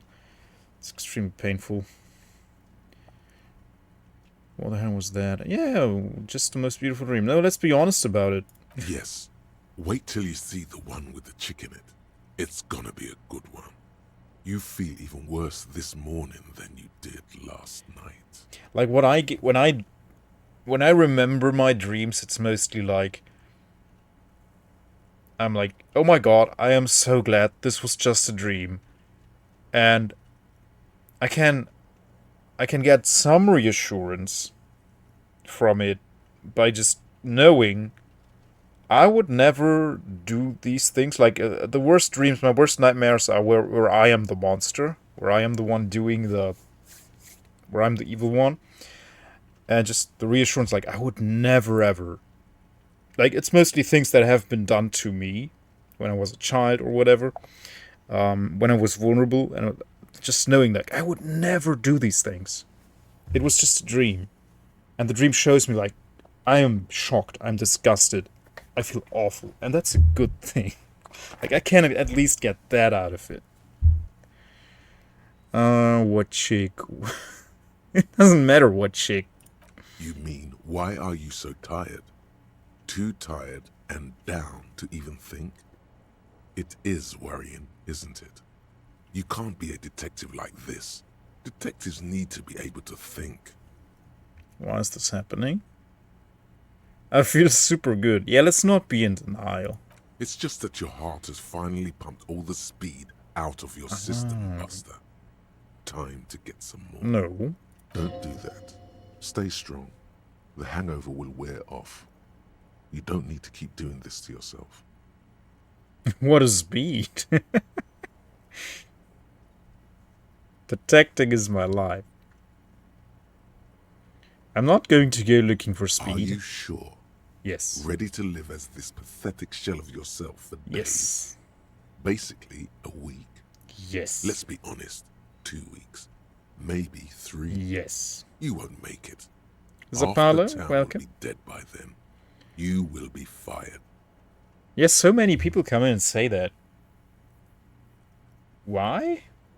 Why no speed?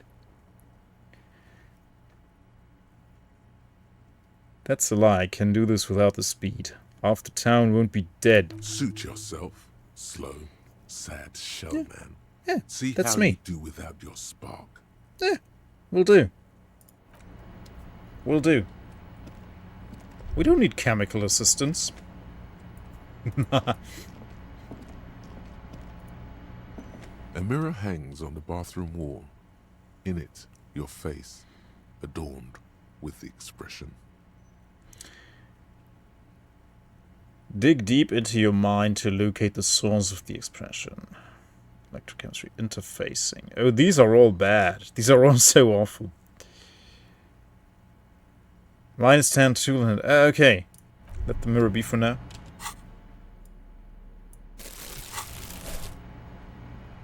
A mirror hangs on the bathroom wall. In it, Tool not... your oh, face, tool not in hand. adorned with the expression. Use your chain cutters to fix the faucet. Oh yeah, that's a good idea. Let's try that. Ooh.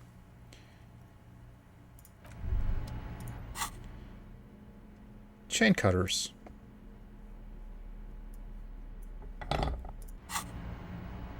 A mirror hangs on the bathroom wall. Oh, In it, your face, still only 17%. with the expression. Like, how clumsy can you be? I mean, okay, yeah, if you're a recovering drug addict, I guess you will not have much strength, you will not have much coordination, okay. But even I can fix stuff. I can use tools. And I'm a clumsy person. The chain cutters slip out of your hands as you attempt to twist the faucet into place. Well, you know one thing for sure. You've probably never been a plumber. I've done plumbing myself at home. It's not that hard.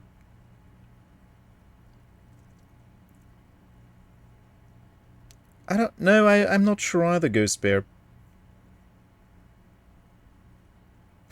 Can give me a chain cutter. I'd have about 70% fixing stuff too.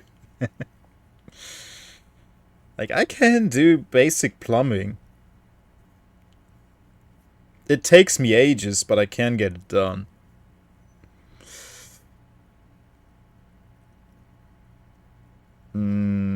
Okay. Why is this 3% even though we have 6 electrochemistry?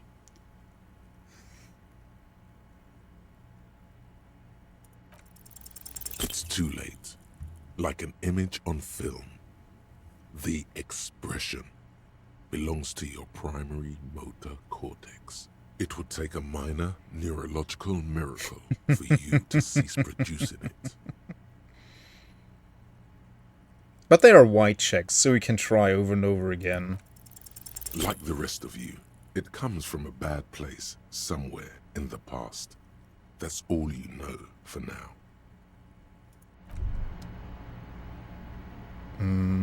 Okay. Let's remove the tool again.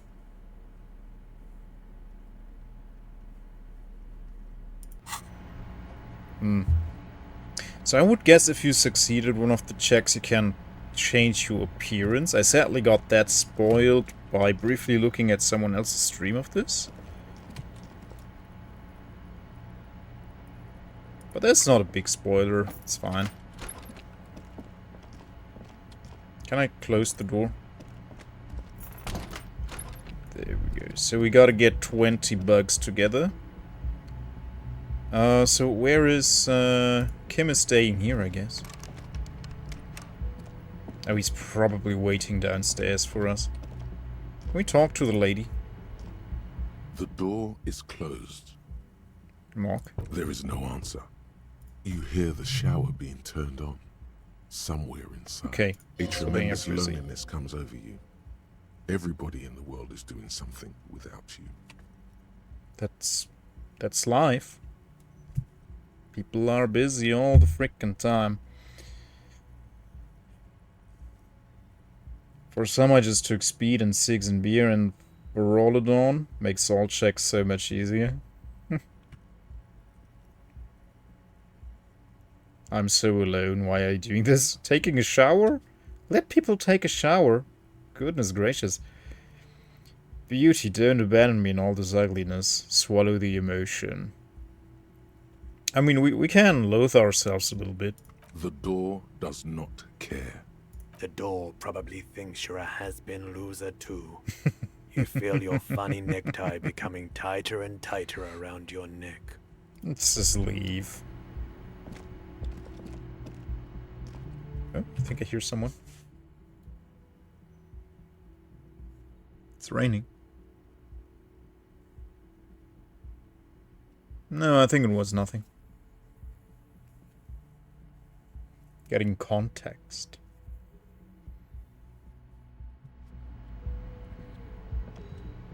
How do I get context about a faucet?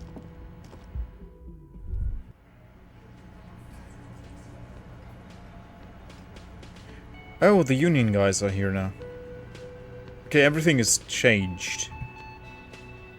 It's all different. Let's talk to Kim. Good morning. Morning. Looks like we can get to work at once. The union muscle turned up.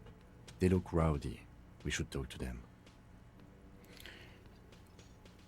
Everything points to the dock workers union. The belt used for hanging him. The circumstances in Martinez. My preliminary information. The expression. Which may, of course, all be wrong. But we still need to talk to them, and it won't be easy. I completely forgot. Sorry, I had a rough night's sleep. It's them by the looks of it. Loud and nasty, just like the manager said. One loose thread less to worry about, and one big problem to replace it. I mean ungovernable.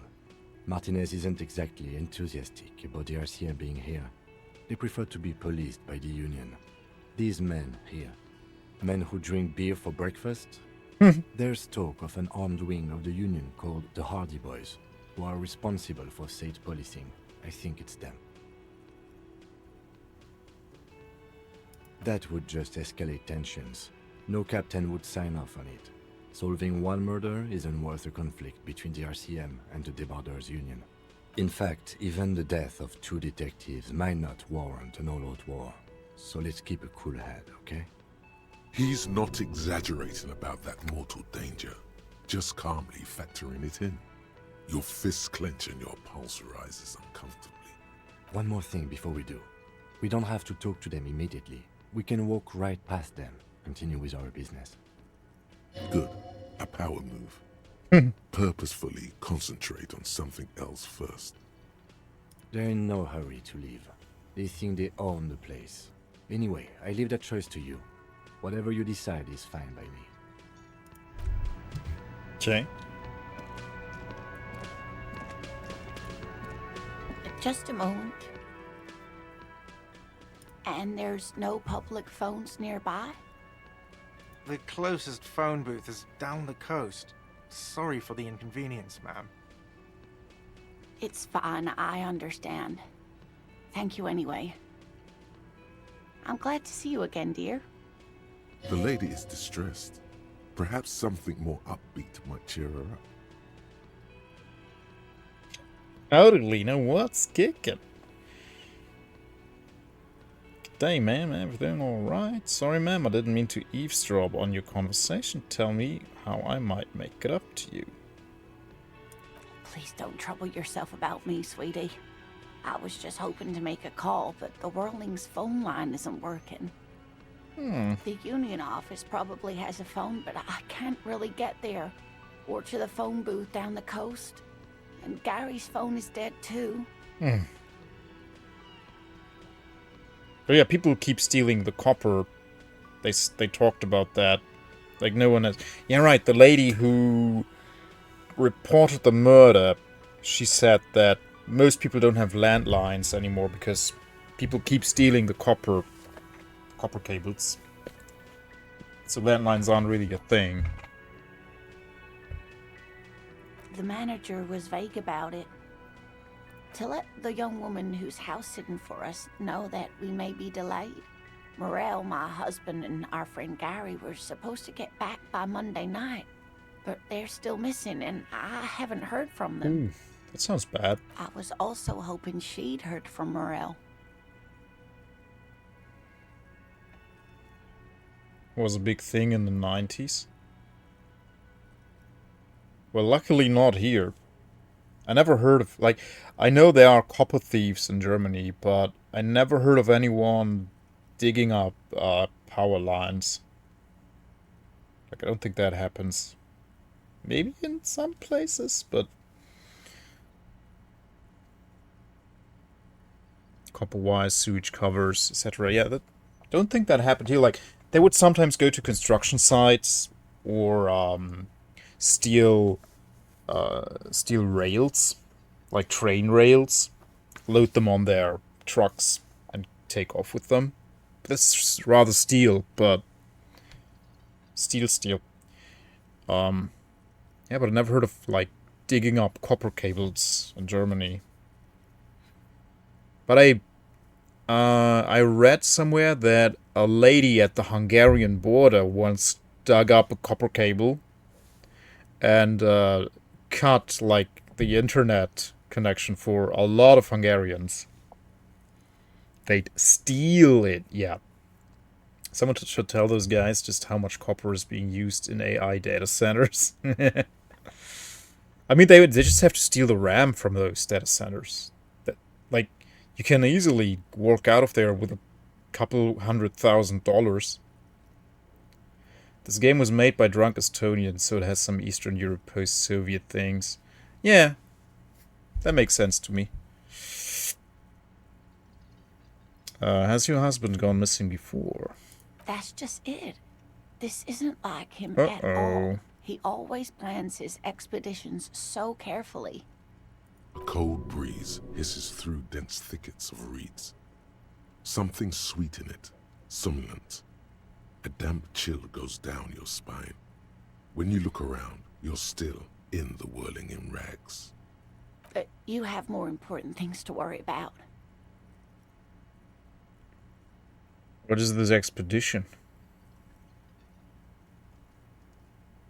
Just some field work, sweetie. Morel is a highly trained scientist. He and his assistant Gary are studying an extremely rare species of insect. But they should have returned by now. They were just going down the coast across the water lock to set a few traps. He said they'd be back on Monday. What could be keeping them? The waterlock, that was broken. Could this be it? Who's this Gary person? Oh, sweetie, it's nothing like that. No, fiber optics are not copper. They are fiber. Glass fiber. Yeah, the cable itself as a cable does not interest them. The copper is what they want to sell. I mean, even a coin, like a 1-cent coin, the copper it's made of is worth more than 1 cent. So, if you wanted to, you could just collect 1-cent coins. I think I have even one here. Yeah, like the copper this is made of is worth more than 1 cent. So you could just collect them and smelt them and sell the stuff. In theory, it's illegal to do it. So I'm not doing it, but someone could. I've never seen electricity. Yeah, but try stealing a live electricity cable.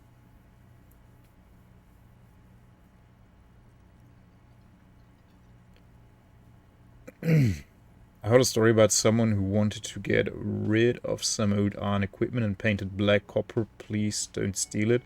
On it when later it was gone.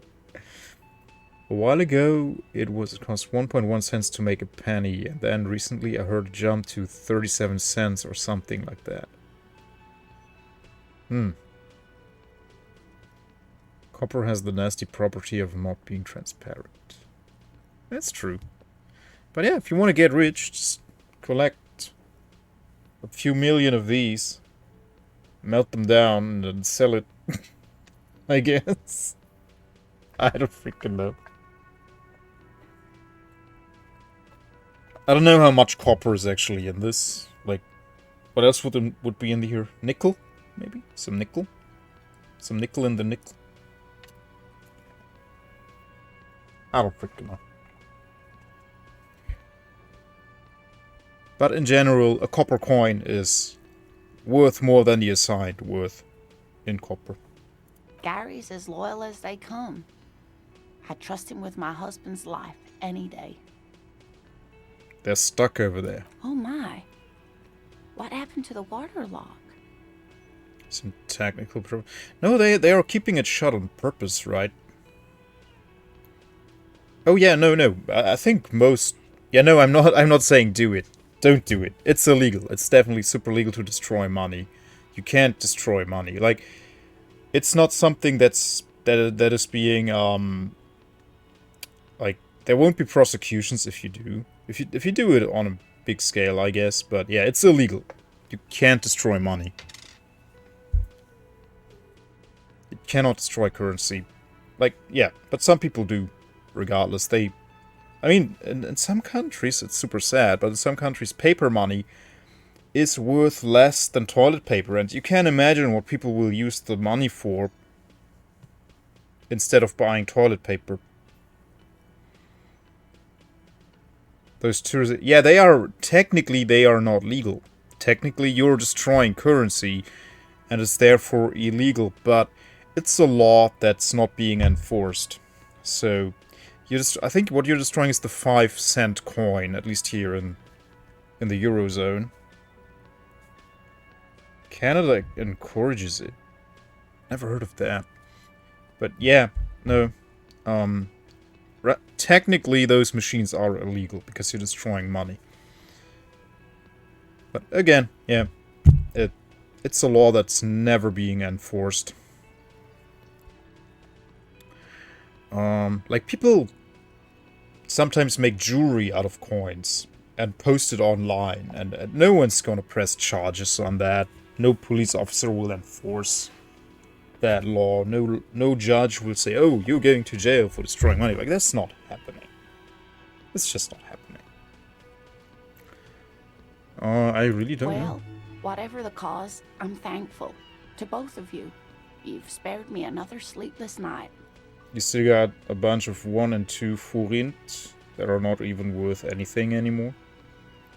I still have a Deutsche Mark somewhere. You're welcome, man. But it's a dead currency, so it doesn't apply to that. Deutsche Mark are out of commission. They have been since I hate to I don't ask, even but know, if your a while investigation now. takes you to the other side of the coast, please do keep an eye out for my husband. Yeah, exactly. Yeah, you will not be swatted because you rip apart a 100 euro bill. Yeah, nobody cares.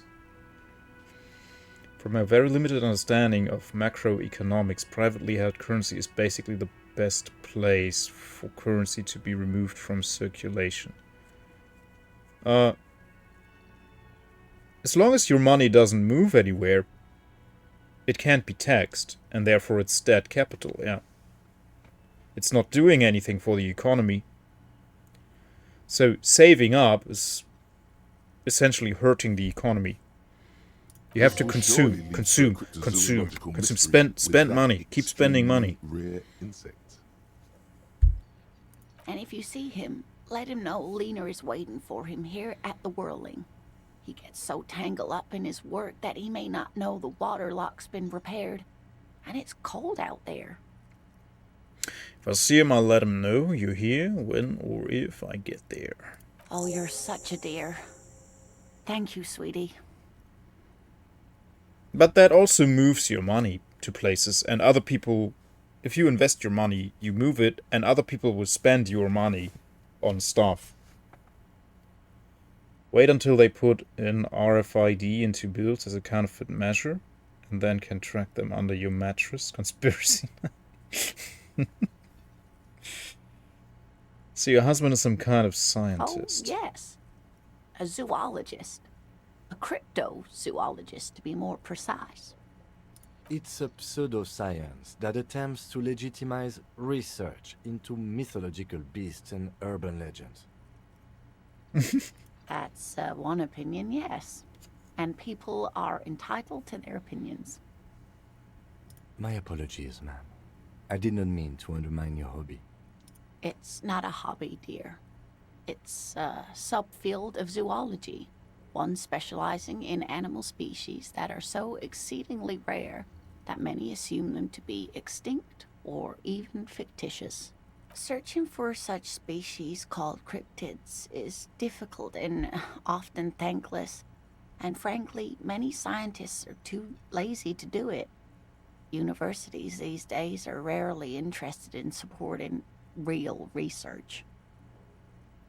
She's completely internalized her husband's struggles. They are her own. Maybe you could conceive her to tell you about some cool cryptids.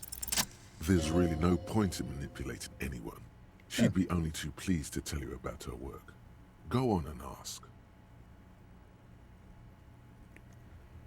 Hey Lena, I'd like to hear about some of the cryptids you've studied. Would you just tell me about a couple of them? Oh, I'd be delighted. Truth be told, I could really use the company too. Aw.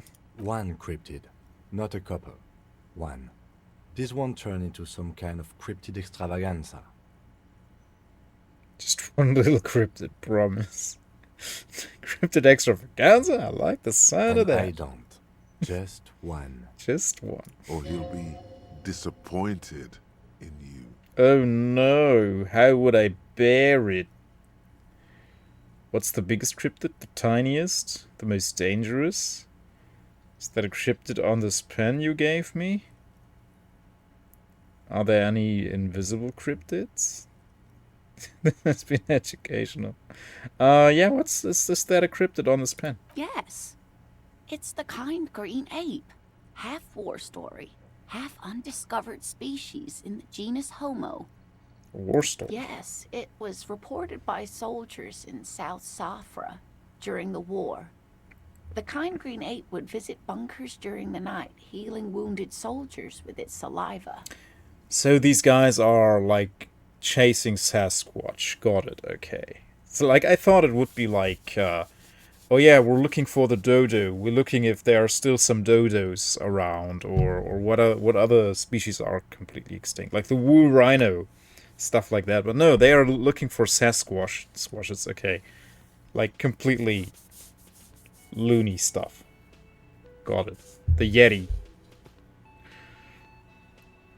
With its saliva.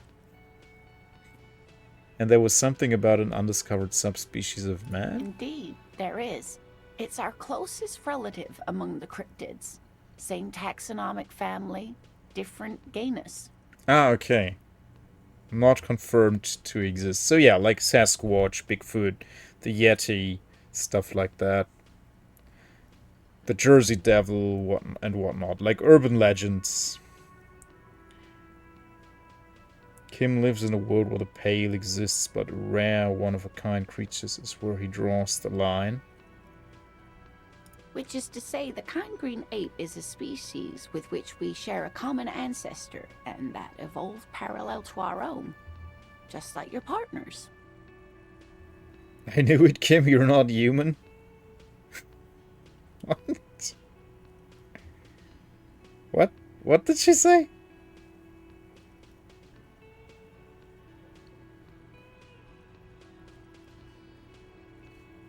What? She's saying he's a different species of great ape?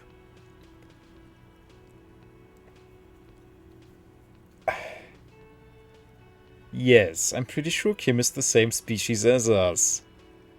To suggest otherwise is stupid and embarrassing and insulting. That's why I always have to take the lead. Oh my goodness. The lieutenant looks at you, pleasantly surprised.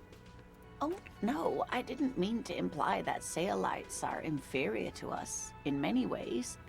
You are superior. For example, your earwax doesn't have a foul odor like ours does.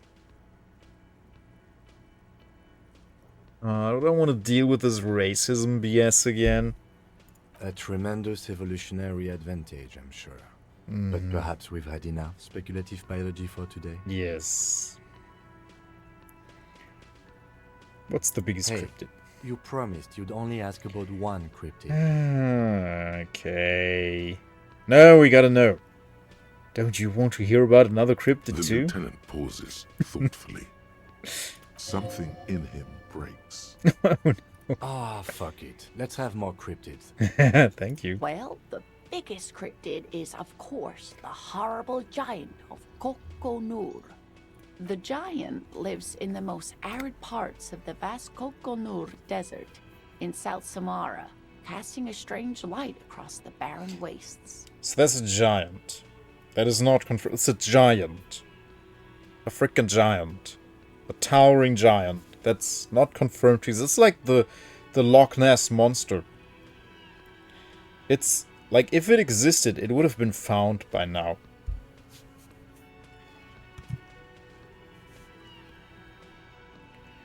Just how big No is it? one knows for sure. It is like an awful mountain appearing from below the horizon and expanding to cover almost a third of your field of vision. This is so stupid. The towering love it. luminosity of Kokonur is a bad omen in local folklore. Some say it's a fata morgana, others, fate unimaginable. Yeah, this could be. Hooey. No animal can be that large. It's a mirage.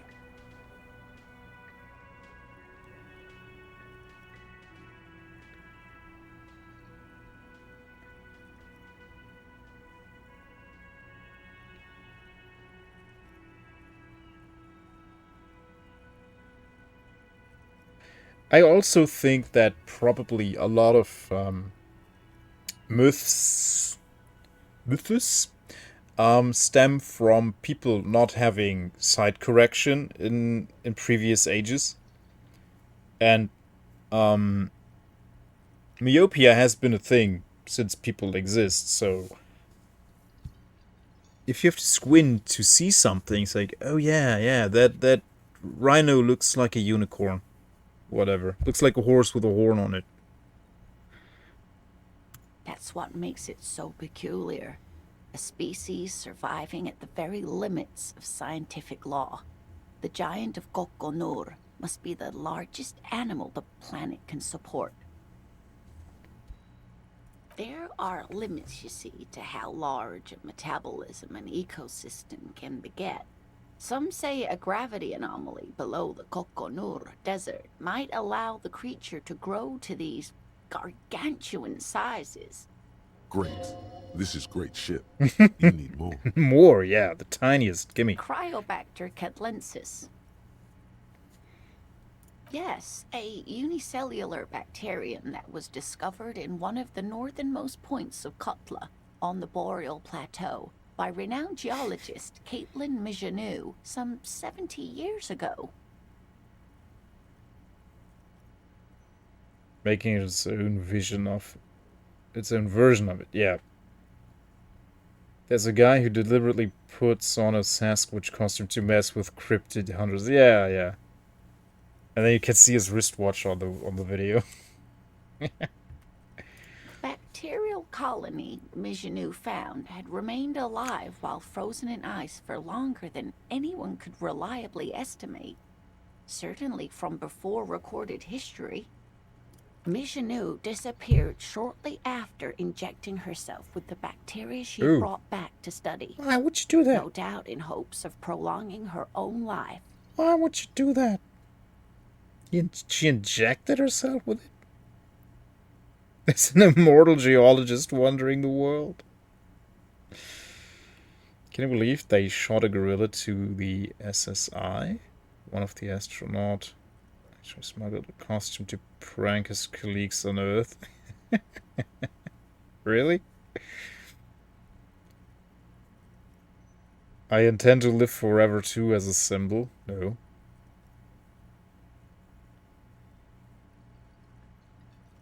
That's too wild, yeah. Yes, the bacteria had survived in the ice since times immemorial. It is not hard to see where she could have gotten the idea. It's actually a little hard to see. But do go on. Yes, and she's quite mad, too. After she treated herself with the bacteria, she stopped aging, but also became increasingly eccentric and irascible, so that even her oldest friends were forced to pull away. We can assume that she has been living somewhere in the wilderness for decades now, all alone except for the Cryobacter catlensis coursing through her bloodstream. The gnome of Jeroma. The Gnome of Jeroma. That sounds terrifying, yeah. Oh, yes. None of its victims survived. Grieving relatives never even found their bodies because the gnome's venom dissolved organic tissue. Oh, that's bad. It was reportedly a small creature with webbed fingers and a protruding forehead and an ungainly little thing. Quite scary to look at. Sounds like me. A couple of campers found it when it was already dying. They heard an odd wailing in the woods and followed the sound. They were scared and wrapped it in tarpaulin to suffocate it. Ooh. The first jet plane test pilot reportedly would wear a gorilla costume. So when other pilots say what they saw, they'd say, "We saw a plane with no propellers, and there was a gorilla piloting." It still took the gnome of Jeroma an entire day to die. If the body of the creature was found, why aren't there detailed illustrations of it in science textbooks, confirming the existence of this very little species? Alas, the first scientist who got his hands on the creature's corpse put it in a jar of formaldehyde, thinking that would detoxify the gnome's venom. Instead, all the venom leaked out of the creature's teeth and into the surrounding liquid, dissolving the creature itself. Of course. A poetic end, perhaps, but a real loss for science. Of course. The evidence is that there's no evidence. What an interesting question. And the answer is yes, there are. Of course. All fairy tales have someone or something invisible in them. You're right, Kim, it's childish, but I need to know. Okay, I won't spoil your fun. What is the invisible cryptid? Science cannot disprove their claims. Yeah, exactly. It's the Col de Mama d'Aqua. Its name means thin whisper of sound, and that's precisely what it is. Self-replicating sound waves, invisible and intangible. The Col de Mama is very afraid of us, which makes it incredibly difficult to track.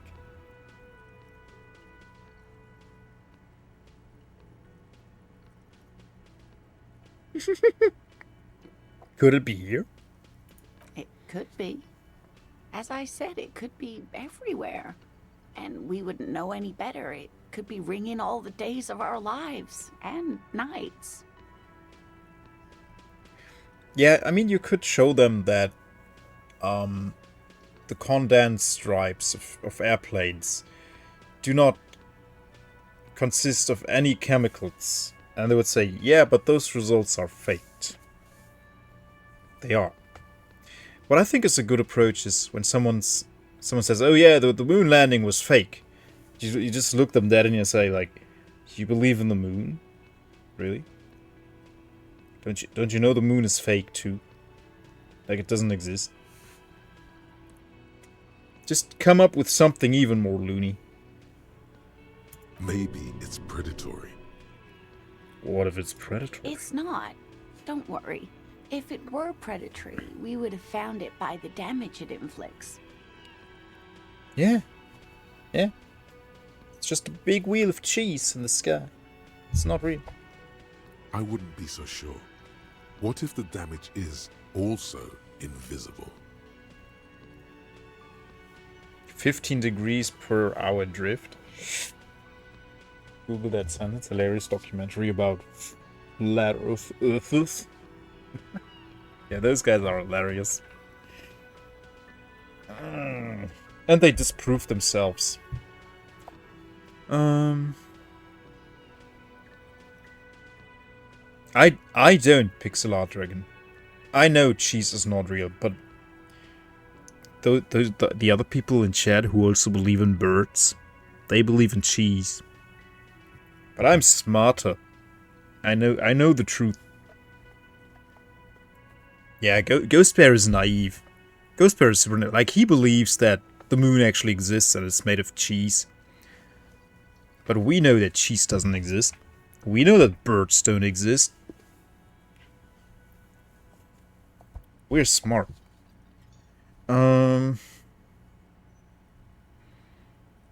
Like nothing, it's such a high-pitched sound that us humans can't hear it, nor can other animals. It could be ringing right outside your window and you wouldn't even know it. Could be anywhere. Everywhere, even. Fine, I'll bite. How can an animal be a sound? Many scientists have asked the same question. Some have claimed that it isn't itself a sound, but a tiny corpuscle that emits sound waves. But there's no evidence to support this theory. Plenty. It's the evidence that led to its discovery. In the 20s, a group of areopagite ornithologists, that is, scientists who study birds, were trying out a new recording technology for capturing sounds outside the range of human hearing. When playing back recordings they had made in the foothills of the Ea mountain range, they noticed certain anomalies, patterns that seemed random at first, but on closer examination were consistent with the waveforms of songbirds. The Songbirds. scientists soon discovered they could track and even predict what appeared to be feeding, mating, and migration patterns based on sound waves in a strictly delimited range of ultrasonic frequencies, even higher than those of the highest pitched bat calls. Horse. She transforms, when speaking about these strange animals, into a confident woman. They realized that they had discovered a new species and called it the Col de Mamadaqua, after the Paracanassian name for the voice of God, which is said to be very silent. Wow. They grew quite obsessed with these little birds. Even though they couldn't see them, they could distinguish among individual birds and even began to name some of them. Sequester, Time, Joscan, those are but some of the Mamadaqua they followed individually. Why is the Mamadaqua so afraid of us? That is a sad story.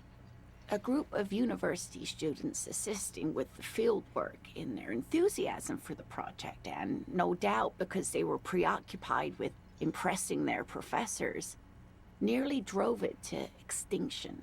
Extinction? They tried to communicate with it and had no other means but sound.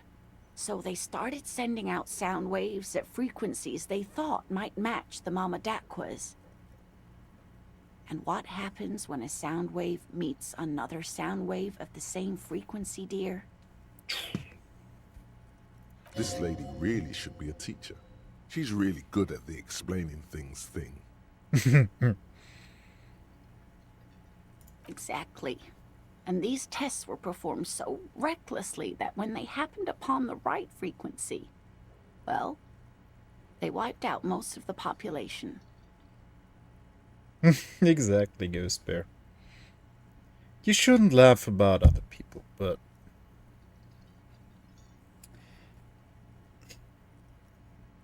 I feel bad for laughing at people, but sometimes it's just, oh my goodness. Like, are you for real? And if I don't laugh, my head hurts. Great regret washes over her. A wending cloth. After that, the corpuscle appears to have migrated elsewhere.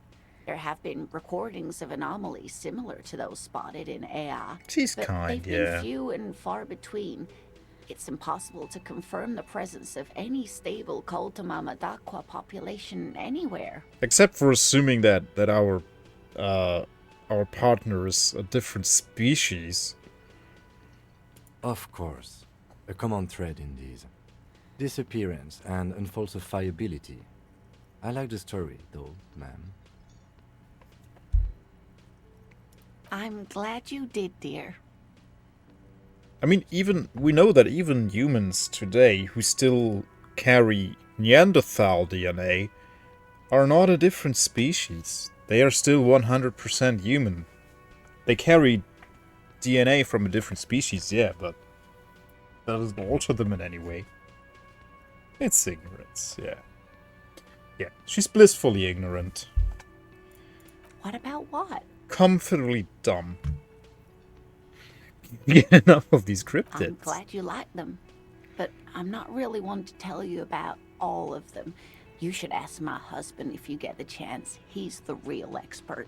Yeah, tell me more about Luke's character, your Oh relationship. dear, I'm not sure where to begin. What does your husband look like? Well, his expression is slightly grumpy, but his eyes are always bright and curious, like a small boy's. And his palms are quite coarse from all the field work, but he's quite gentle. That's not telling me a whole lot, lady. It's always a challenge to describe the person you know best in the world. How would I describe my wife? I don't even know.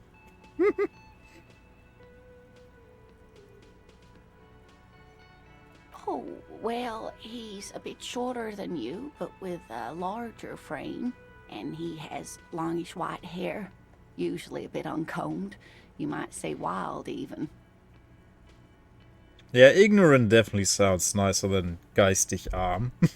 The lieutenant pulls out his notebook and begins jotting down the woman's description. One other thing, he'll likely have all kinds of field gear on him, even if he's not out in the reeds, you know, just in case. We'll be celebrating our 16th anniversary this autumn. Not the most numerically satisfying anniversary, but I like the less obvious milestones even more somehow. Via dating agency, I'm ashamed to say.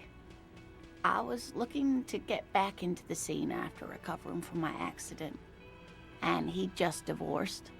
We hit it off, and, well, here we are. She's skipping over some important parts. Perhaps you'll find out more later. I hope I've been useful. Rare Oh, insect. sweetie, it's fascinating, but I shouldn't bore you with entomological minutiae. The lieutenant gives you a sideways glance. I want to hear about this. Well, it's a phasmid, technically, but Oh yeah. Here comes the interesting. where other phasmids imitate sticks or leaves, this one's a living reed. It disguises itself among the reeds here on the Insulindian coast. So that's why no one has seen it ever. Hence it's named the Insulindian phasmid. Perhaps you'll end up co-discovering the phasmid with us officers. There's a touch of awe in the way she enunciated the creature's name. I knew it. We're gonna be chasing made-up insects with cryptozoologists. It's not made up, officer. I can assure you. It's simply elusive, so much so that most establishment zoologists doubt it exists at all. Well, some teenagers making out in the reed saw one. They didn't know what it was, of course, but there was a brief article in a local newspaper about their encounter with a ghost insect that looks like the reeds. Gary sent us the clipping. Interesting. Maybe the phasmid made the teenagers make out. Ah, yeah. Maybe the pheasant made them make out. I doubt it. It's not like teenagers need much encouragement in that regard. That's true. Of course, most phasmid sightings turn out to be false alarms, but their description matched the Insular Indian phasmid perfectly, and they didn't even know what they were looking at. Does it have cool powers? Yes, it can blend in almost perfectly among the reeds. It's how it stayed hidden all these years, centuries even. Sure. Sure. Not at all. Why else would it hide itself so carefully?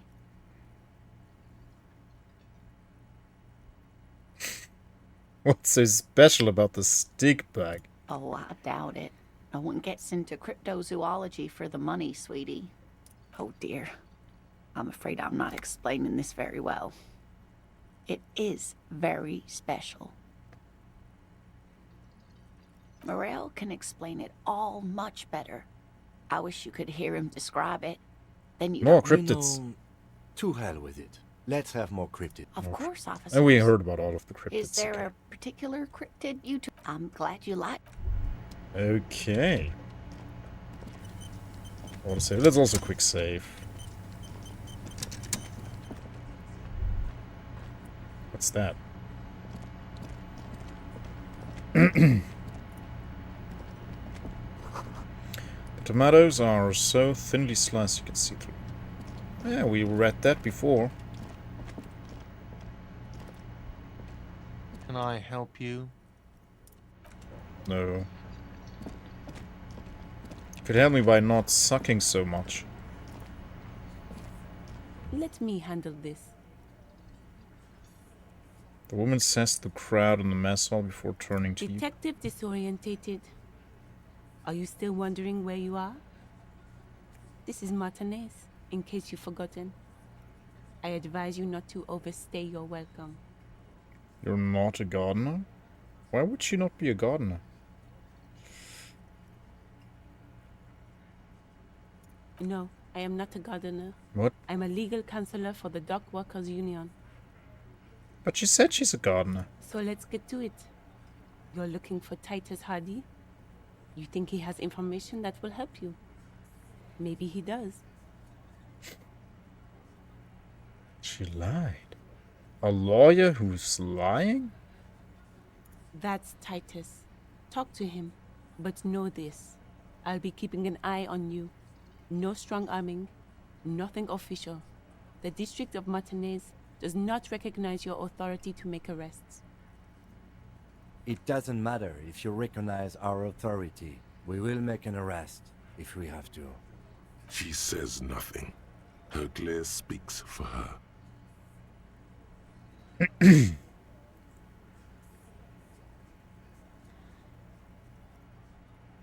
Like I already told you, I'm a legal counselor.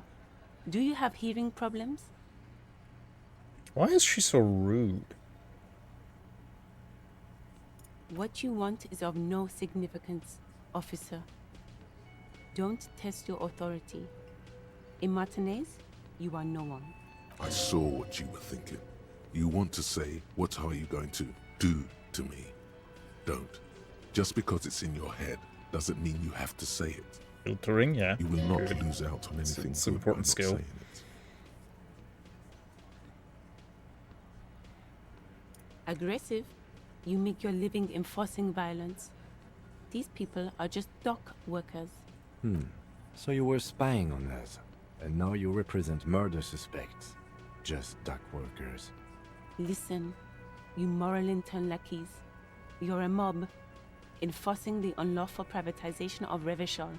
20 fat men in the Occident are stealing it all, and you're their bodyguards. Fuck yeah. So ask what you came to ask, or get back to your commanders. The world needs a financial buffer zone, no need to get emotional. Privatization is cool and funny. I don't know where you heard that, but it's wrong. The RCM is principled and strong, unlike you socialists.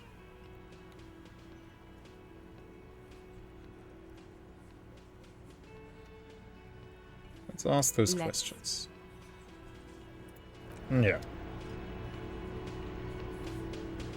Okay, we go in here and look at other stuff, but don't talk to them. There's spit in it, reeking of tobacco. Ugh. Photos of men in overalls, toting guns and Union placards. You see hawthorns bushes outside. Behind the dockworkers, a ceiling-height window. The hawthorn branches scrape the glass like bony fingers. The men are talking, but you swear you hear those black limbs tap on the window as the wind blows outside.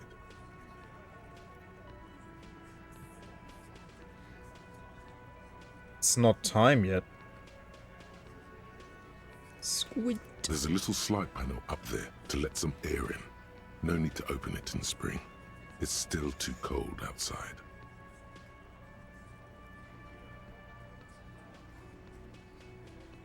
You're not so sure about that. Somehow you just know there's something out there. Liquor and behind rolling the from the glass. tank. When is the time? Yeah, your mother. How original. That's what I say to my kids all the time. Your mother.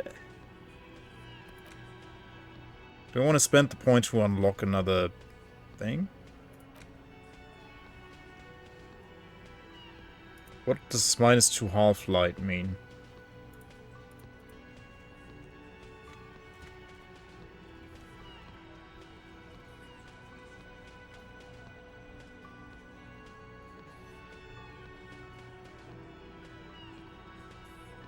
It's one of the skills.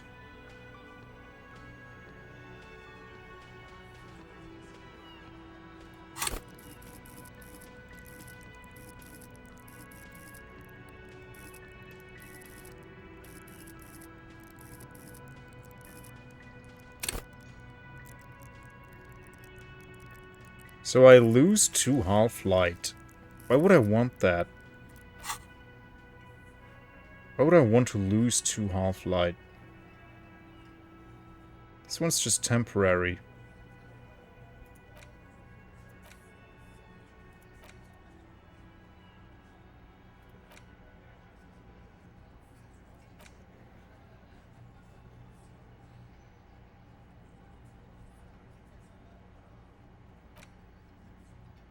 Okay, then let's just invest here.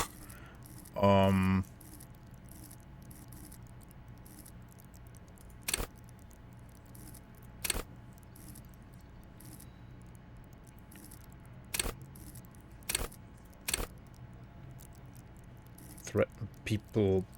I like empathy a lot.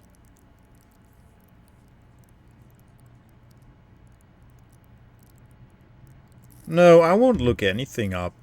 I will just play this game and live with any of the consequences I face. Encyclopedia, maybe. Or, interfacing. Let's get more interfacing. We need that sometimes. Yeah. Let's get interfacing. I like interfacing. Okay, he's the only guy we can talk to here. This is where you say your bit. Yeah. Detective. Precinct 57's finest scans the room, leaving the speaking to you. He trusts you. Maybe against his better judgment, but he does. Yeah.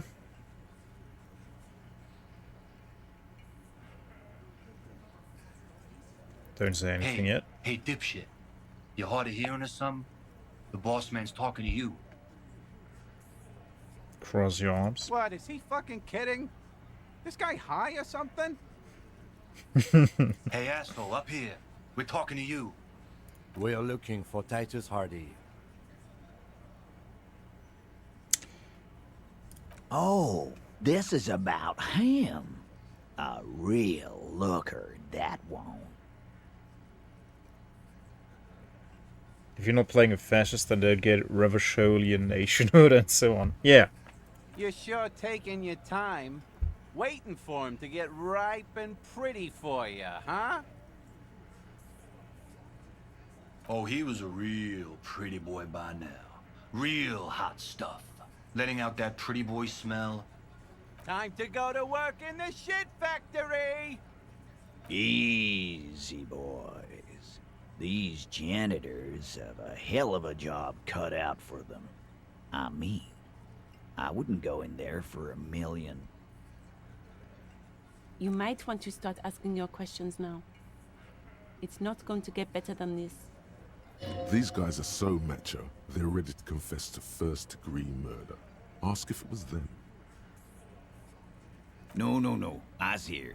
You got business with my boys. You got business with me. The boys are too eager to please him to keep their mouths shut. You're gonna get a good head count here. Just wait. Yeah! You fuck with the Hardy boys, you fuck with Titus Hardy! Relax, Dennis. No one is fucking you yet. Yeah, Dennis, calm down. No one's fucking you, you stupid fuck. Let Dennis enjoy his fucking, man. We don't mind. Yeah, you're not even being fucked, Dennis. Okay. Easy, fellas. We got company. Let's see what brings the cop around. Too late. You already scanned the room. You got a pretty good picture. Got it. Good. You could take another look at the tracks in the yard, on the crime scene. See if they fit this bunch. Did you do it? The pretty boy. You guys really love talking about that pretty boy. Funny. But my partner and I have a serious matter to discuss with you. Was there a container belt? I've spoken to the dead man. Container belt? Like we use in the harbor? Yes. Because we took it from the harbor where we work. Then we went out back and used it to hang him. Oh. As he speaks, his fists contract, going through the pulling motion again, savoring it. We did this together, all of us, until he was dead. That's why there's a container belt around his neck. Goddamn right. No. These 7 honest men have equally come forth. They told you what happened so that you don't waste any more of your time.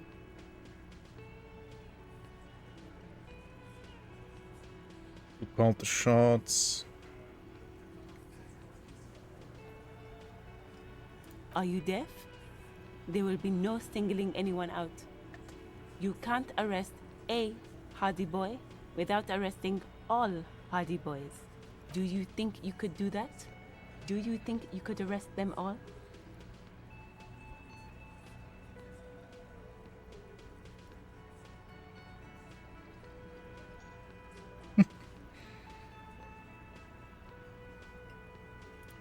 Who do you fucking think does? You give the commands? I thought she did. Yeah, he's a chauvinist. He's a macho man. It wasn't a question, dickwad. How fucking stupid are you? This asshole is worse than Welcome in, City. runs the Hardy Thank you for the boys, raid. Genius. That's why we're called the Oh, some Hardy Hades boys. too. Nice. Ain't that right, fellas. Thank you, thank you. Sloth fell out of a tree. How you doing? Good to have you again.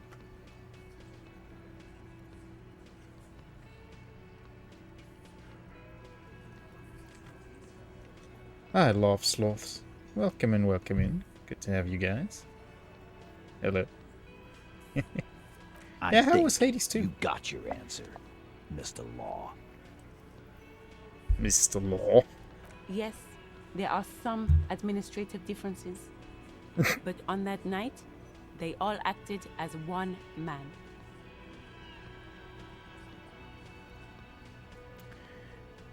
No remorse. How many people have you sent to the shades? Great. Ever felt remorse for them? That's not really gotten into it.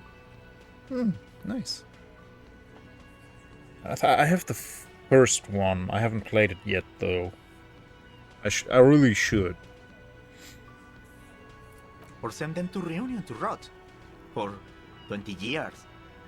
For life.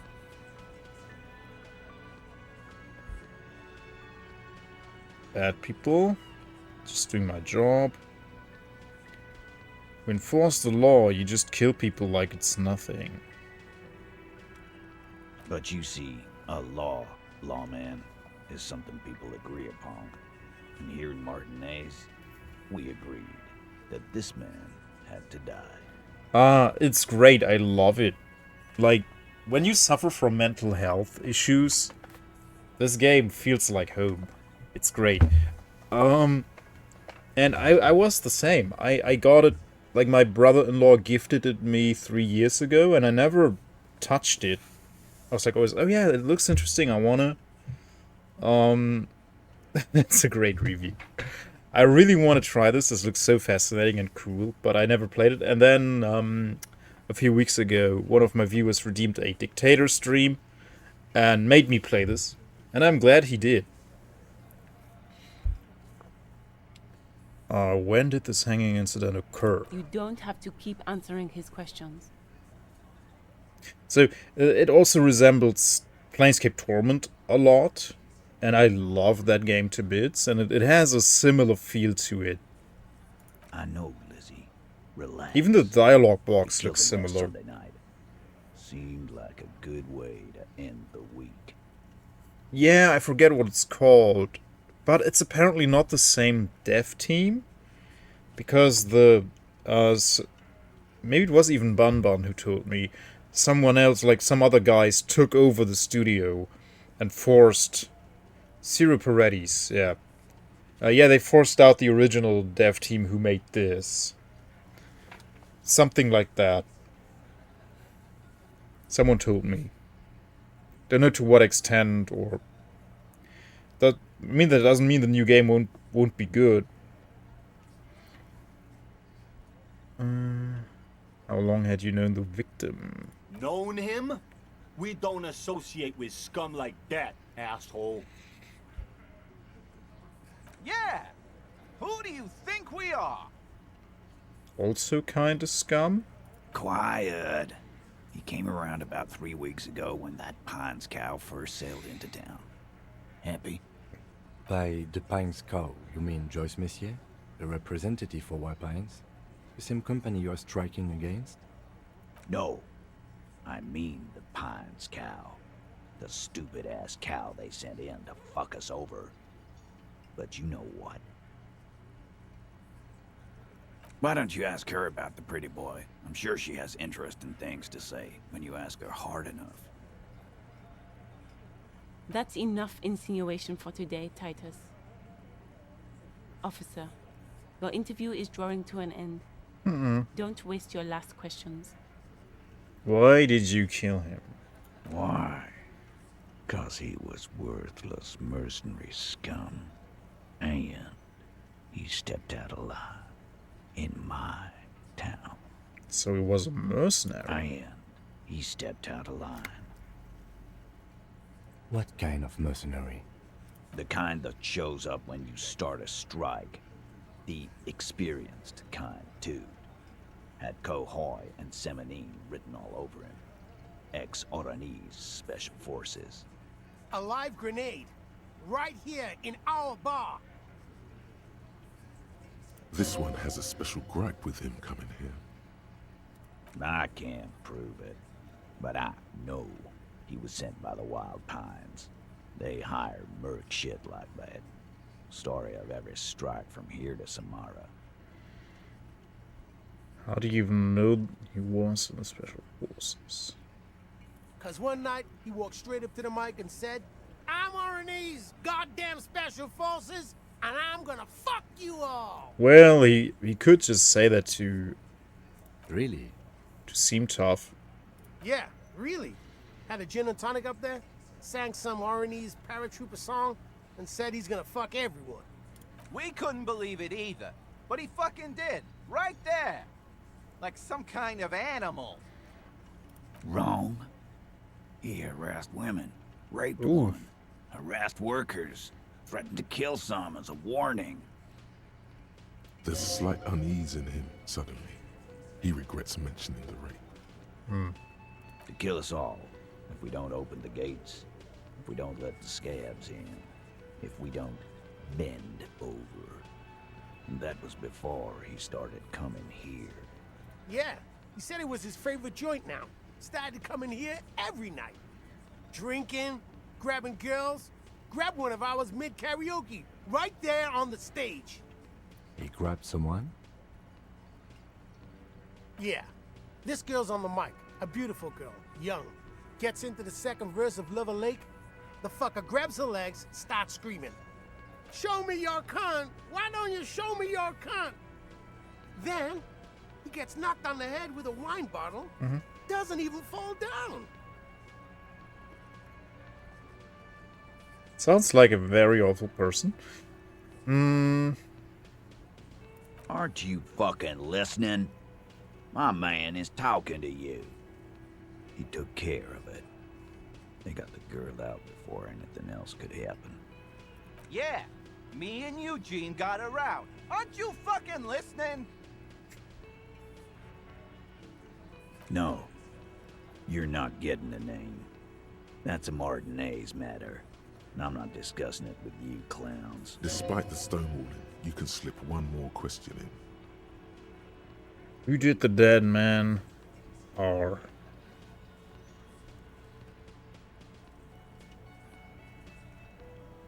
Titus, do not answer. You have been forthcoming enough. Fuck off, Carl. She's gone through enough without you harassing her too. She doesn't need more embarrassment. What are you talking about? Embarrassment. If someone has been sexually assaulted, we need to... What you need is to get the fuck out of my face. I've had enough of explaining myself to you fucks. He's dead. It's done. As you can see, these men can only take so much baseless scrutiny. I'm doing my best to keep the situation civil, but... It won't be for long, she means. It's true. She was the only thing holding him back.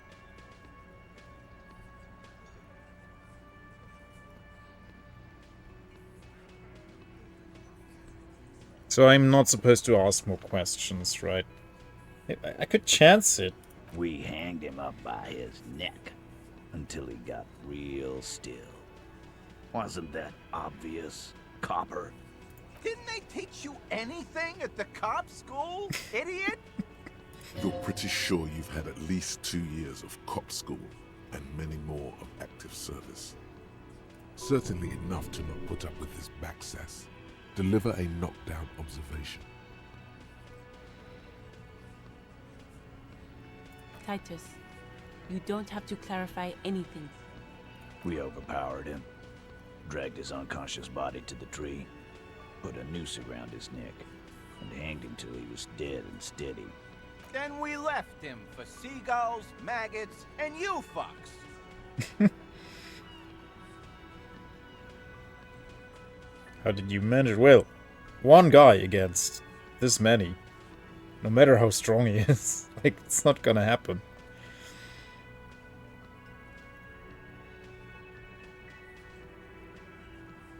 With numbers, asshole. How do you think?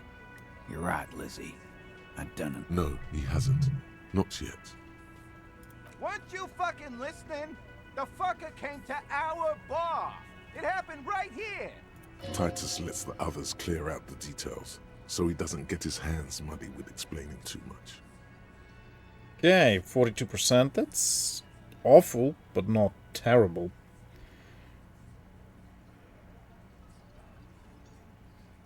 This guy's been at any school to get. Actually, they're admirably, surprisingly composed. The entire room, given how many questions you've lobbed their way. Well, this one, but he's always fidgeting, so don't get your hopes up. Like what, Copper?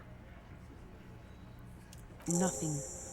Your investigation here is done. Leave Martinez, go back to your stations where you belong. I think we're going to stick around, thanks. Some things don't add up here, Titus. I've done this job for long enough to know that people don't just confess to first-degree murder, even if it is a group responsibility. We're going to look into this. Good luck with that. You've heard everything a rent-a-cop is gonna hear from us. Real law officials.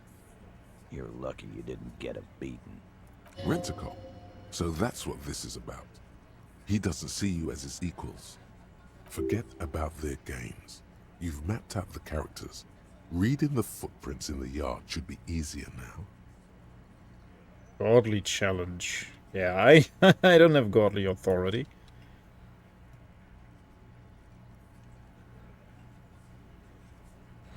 The models look really cool and the animations are so slick. I like it.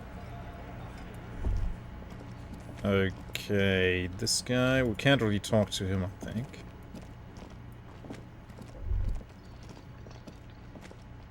That sugary black rum stain on the counter makes you teary-eyed with joy. It's almost touching how syrupy and sticky it is. How long have you been up already? Almost 2 hours. Pretty long its drinker clock. No. Oh, excuse me. Do you have something better to do than lust for sweet syrupy rum and lemonade? Yes. With a twist of lemon? Maybe lime. Maybe who cares? Just oh no, let's not lick it. That's so vile. Okay, we gotta tell the guy to get the corpse. Was that? Off the tree. Could it be?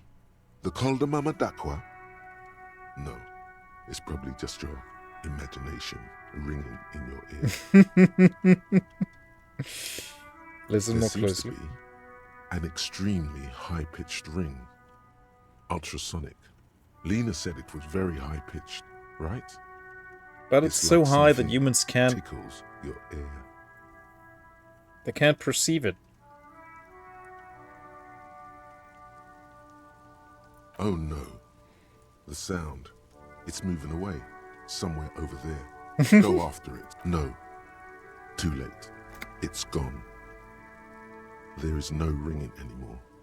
Just the sound of the streets. Leave like everyone else. Stop being the encyclopedia? What do you mean? Keep your ears peeled, then. If the species really has migrated to Martinez, you're sure to hear it again.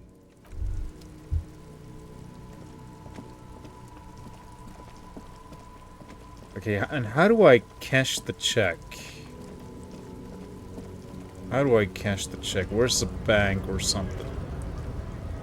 So this guy can help us, I think? Went native on the chief, huh? Those ballerina antics were reckless. Should have just punched him in the throat again. Wrong. You did the right thing with Measurehead. The ballerina antics won you the fight. Let's talk about our right to work.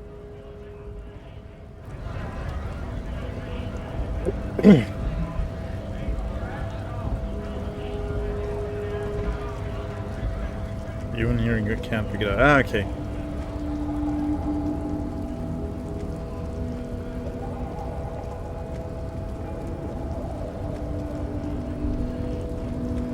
So will he help us now?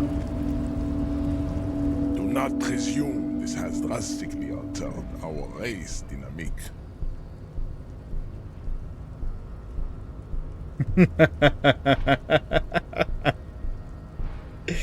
No, not at all. It doesn't disprove everything you said about the races. I knocked you out like a god. Let's not push it. Our personal dynamic has changed. A little. He means very little. Oh yeah, he's the one who helps us. Why are you not with the Hardy Boys? So it was. You bested me in race combat to reach my superior, then had him give me an order. I salute your cunning, enemy.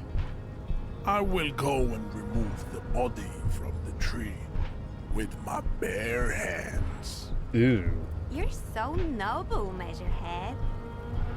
But while I am gone, someone must stand guard on the bridge.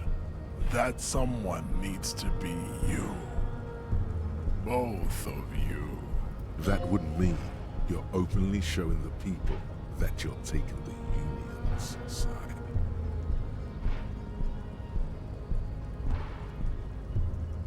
That means showing everyone that we're taking orders from the Union.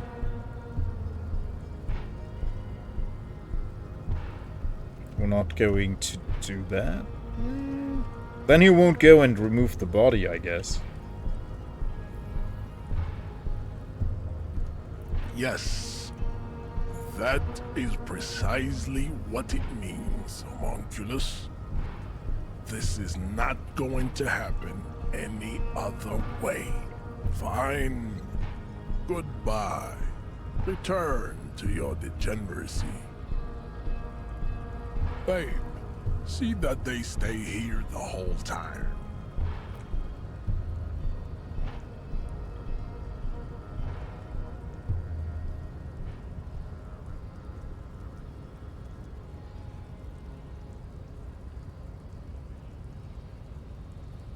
The woman's gaze follows Measurehead as he leaves.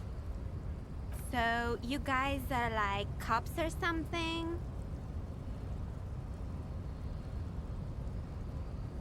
Have you ever thought that maybe things should go to shit? I'm Katya, by the way. You hear that? That sound. He's breaking something. Oh, I'm gonna go to bed soon. But yeah, you enjoy Stranger Things. Thanks for being here, man. Thank you for the raid earlier. So you have a good one. Yeah, Jean-Luc must be really tearing it up over there. I wish I could see it. Look at you! RCM rent-a-cops! Guarding that bridge like Everott's lapdogs! Is this where it's at now? The RCM is for sale! And who are you? What is your business here? Why are your clothes 4 sizes too small for you?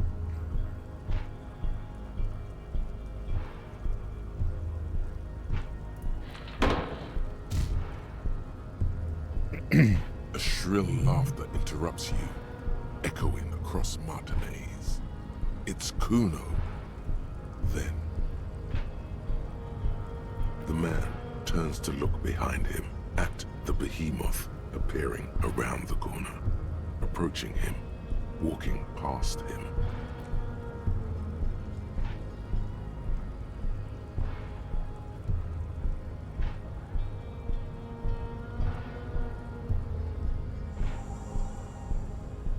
The corpse has been removed from the tree. Stand down and congratulate yourself. You have sided with Ray's victory today.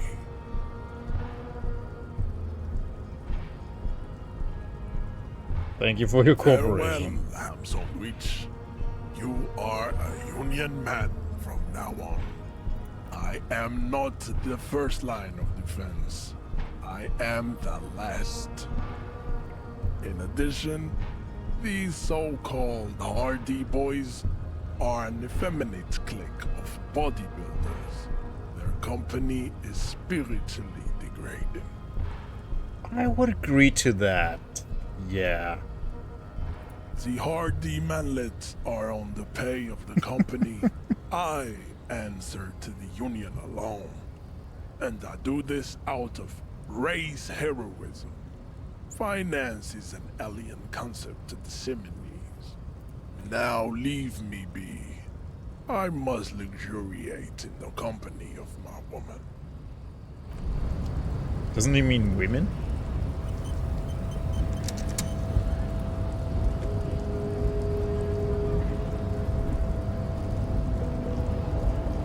I thought this was like his little harem. It would seem like the type of person who would have a harem.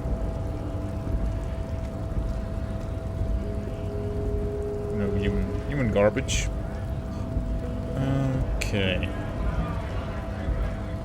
Like when I still had dreadlocks and people would ask me, "Oh, how do you maintain your dreadlocks so well?" A friend of mine told me, like, just tell them you have a harem of a bunch of virgins and they maintain your dreadlocks. And I started doing that. It just kept telling people, yeah, I have a harem of 10 virgins or whatever, and they just keep treating my dreadlocks. And some people were like, what, really? I was like, no, not really. I don't have a harem. Okay, let's check out the body. Let's see what he's done to it.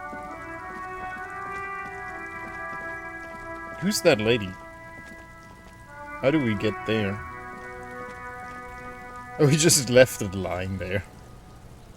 Hey, Kuno. The corpse lies on the ground among the remains of an absolutely demolished pinewood branch. It's gently laid on one side. Letters for kids that wouldn't hold the weight of a grown man. A beautiful wipe a tear from your... Wow, no.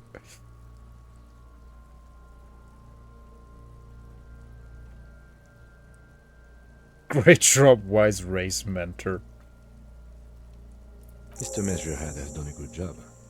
Nothing is too broken or compromised. The victim is ready for a field autopsy. Yes. 1. Investigation of the scene. 2. Initial examination of the victim. 3. Field autopsy. 4. Transportation of the body to the morgue. We are on number 3. The fuck are they on about? Cop's gonna cut his shit up.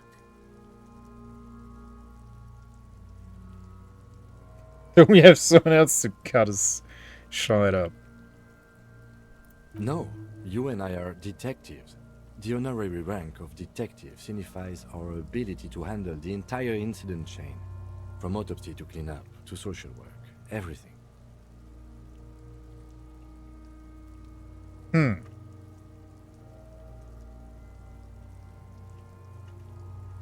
honor and a burden attached to your rank once you've proven yourself able. Usually after 5 to 8 years of field work. Mine is Lieutenant Detective. You are. Your station would not have assigned you on this case if you weren't. Now... The lieutenant adjusts his glasses and takes a deep breath. Shoot, Looney Rooney. The blue heart. Oh, that's good shit. You'll love it. Just press down and fuck it open like you always do. Fuck it hard. Corpopo the clown. Okay. The voice actor is going hard here. He means force. It'll work. Enough. Come back later, Corpo. Amuse yourself with my frank manners and my memento mori features. If possible, also, see me in your dreams. No, thank you. Come on, officer. You know what a field autopsy is. You've done 100 of them. Wait, I have gloves. Unfortunately, no. They are better than nothing. Yeah. Tell you what, I perform the anatomical side of things, while you will take notes. That's right. You knew it because you inspected your ledger. The lieutenant is relieved you know the protocol.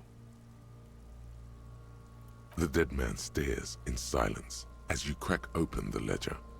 The bright red paper is covered in boxes and lists, describing the condition of his skin and organs in 3 parts.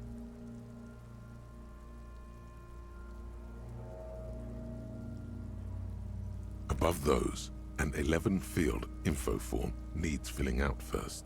It begins with... But now we're not touching the body, so we don't need gloves.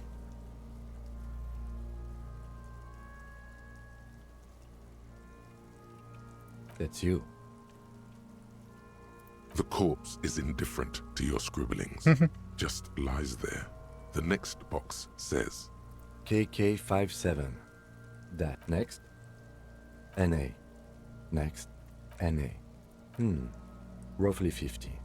The corpse looks ageless, like meat on a hook. Teeming with opportunistic microorganisms, letting out a foul-smelling diamine compound. Your eyes turn watery. Mondial. The pudgy mess of curdled meat looks neither mondial nor anything other. Fucky, fucky! Male. Pigs can have sex! Nor does he look male, with his pregnant belly and indistinguishable face. We're still going with March 4th. What else? 9. Body identified by is non-applicable. 10. Case number is the same as the coroner's case. KK57 0503 0815. None. At least not after the initial examination. A strange word. Treatment. Interfering with the body's position or wounds post-mortem. How did you not know that? Aren't you a cop? You're leaving a weak impression here. Say something sure-handed. Don't overdo it. It's okay to be unsure. A silent nod. The lieutenant places his gloved hand on the corpse's chest, as if in preparation. Your central nervous system recognizes this gesture. It's the stations of the breath. Ecclesiastic, religious in nature, a holdout from pre-DeLorean burial rites. It takes him 2 seconds to perform. Then, somewhere in Jamrock North, a small wood shed behind Rosencrantz Row, Lieutenant Nick Feuerbach puts his hand to the chest of a small corpse, no larger than a monkey. It's raining outside, light drizzle. There is darkness in the shed.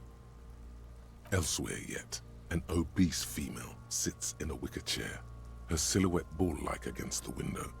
Outside, Grand Coudon. The day is turning dim for Sergeant Mac Dawson.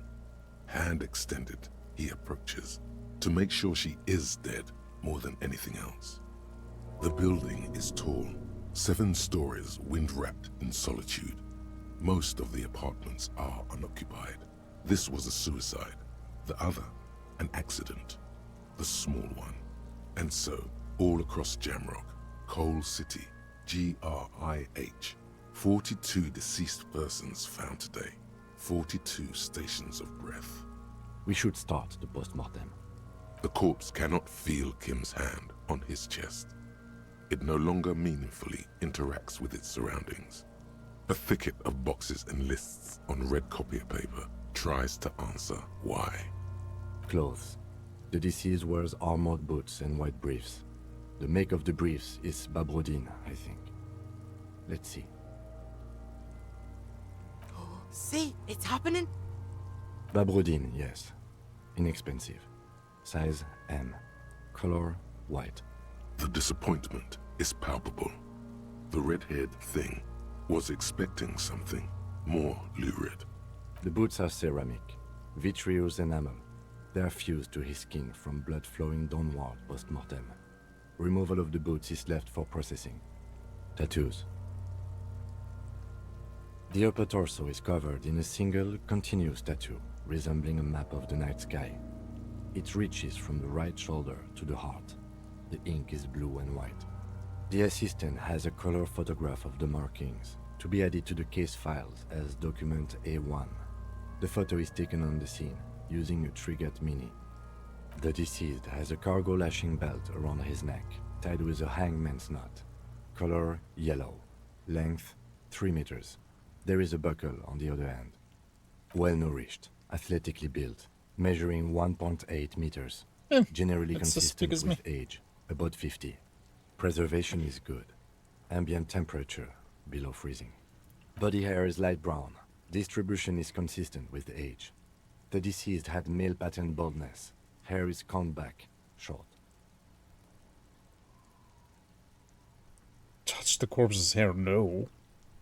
Lividity is consistent with hanging. The head is congested. Contusions are present on the head, chest, and thighs. Consistent with stones thrown post-mortem. Low velocity. Fucking low velocity? You think Kuno doesn't know what you're talking about? Velocity was fucking max. Talking shit about Kuno's velocity. In addition, there are bite marks on the face, scalp, and chest. Consistent with predation.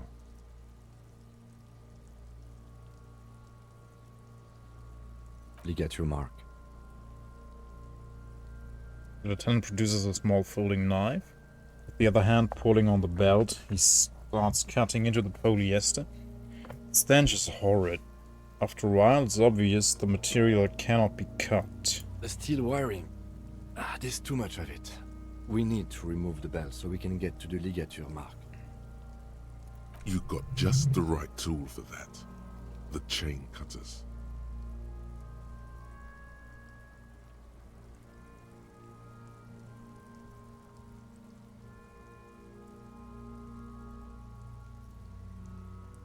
What's the difference between these? The hanged man lets out a joyous little bubble of rot from his nose. Always good to think ahead. Now, we need to cut the belt to see the ligature mark below. Carefully, with as much precision as you can. See, my pig is gonna fuck his head off. No, he ain't. Your pig's a boring fuck.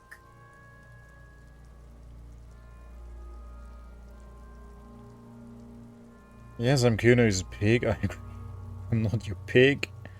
Look for a good spot to cut. The belt is equally tight around the whole circumference of his neck, swelling over the edges like white bread rising from the east. Okay, let's just cut away. After some deliberation, you sink the cutters into the knot tying the belt together. You squeeze the rubber handles together, sweat forming on your brow. Snap! The knot is slashed. Another cut and the belt falls apart like a flower bouquet, revealing the dead man's neck and the dark red ligature mark around it. The rope rises to a point, leaving a gap in the ligature mark. The suspension point is in the back of the neck. As it ought to.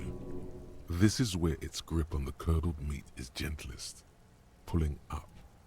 Hemorrhaging is observed on the skin, above and below the ligature mark. The mark is well pronounced, consistent with a drop from 1 or 1.5 meters. Chest is intact, normal contour. Abdomen is protuberant, pelvis intact, genitalia... No! It's gonna happen, see! I fucking knew it! This is clearly what they've been waiting for, ever since the autopsy began. The lieutenant is trying to make it as boring as possible. These kids are freaks. Genitalia is male and unremarkable. No evidence of injury.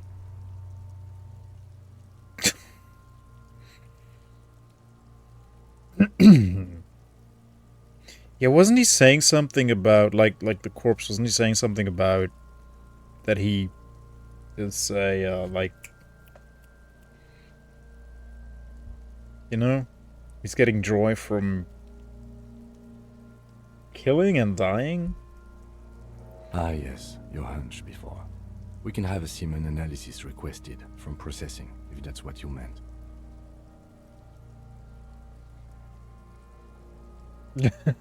Try and get a psychic read. Just write down that we request an analysis. The corpse with his pants down does not have an opinion on the subject. All he has is genitals and a deathly odor. The dead man's penis is average-sized, congested from the downward collection of blood. The testicles are uneven in length, hanging underneath. The genitalia is greenish. Marbling is present around the crotch. You should touch it. No. Back is symmetrical and intact. Upper and lower extremities are intact, but asymmetrical. There are combat injuries on the right hand, thigh, and hip. Bullets have bitten little pieces out of him. It must have been excruciating, especially the hip. Before you is a temple of pain that knew little tenderness in life. In addition, I see smaller, residual scars, too numerous to count, covering about 30% of his skin. We have a real museum here. Of battles, wars. Last item, hands. Hands are clean. No sign of a recent struggle.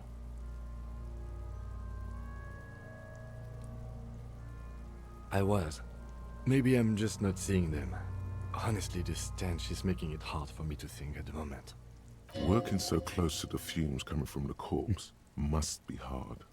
You realize suddenly that the lieutenant has been barely keeping it together these past 2 items. Ooh. That's all for the external. Well done. What next? Let's leave for now. And I'm gonna save because I gotta go to bed. New save. Quick save. Save everything. Yeah, we gotta check these out too. But we're gonna do that next week.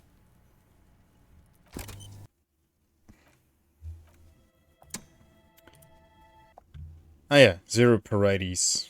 Our next game.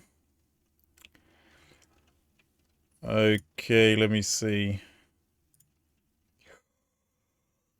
Who are we gonna raid?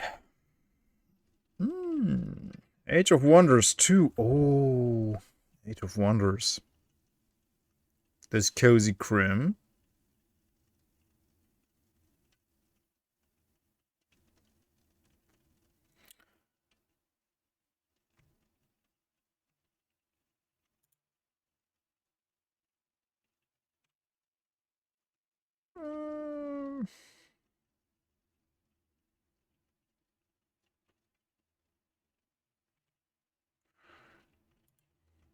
I tried to progress further than you exploring everything and you still managed to find stuff I haven't seen it. Yeah, I don't think that any 2 playthroughs of this are identical. I can't imagine that. You will find different stuff, miss different stuff.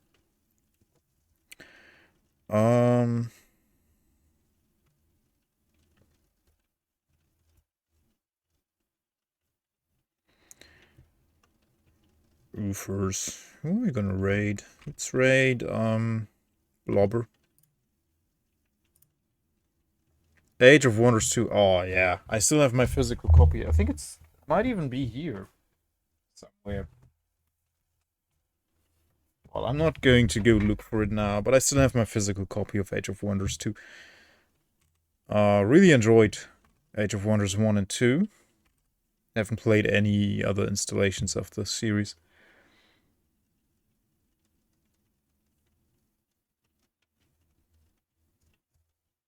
Yeah, this game is the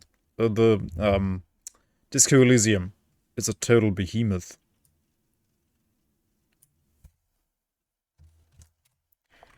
I feel like it is what Tides of Numenera should have been.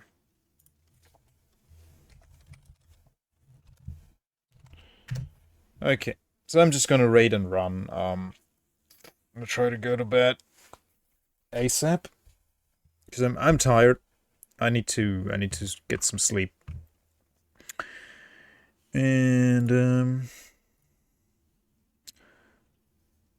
yeah.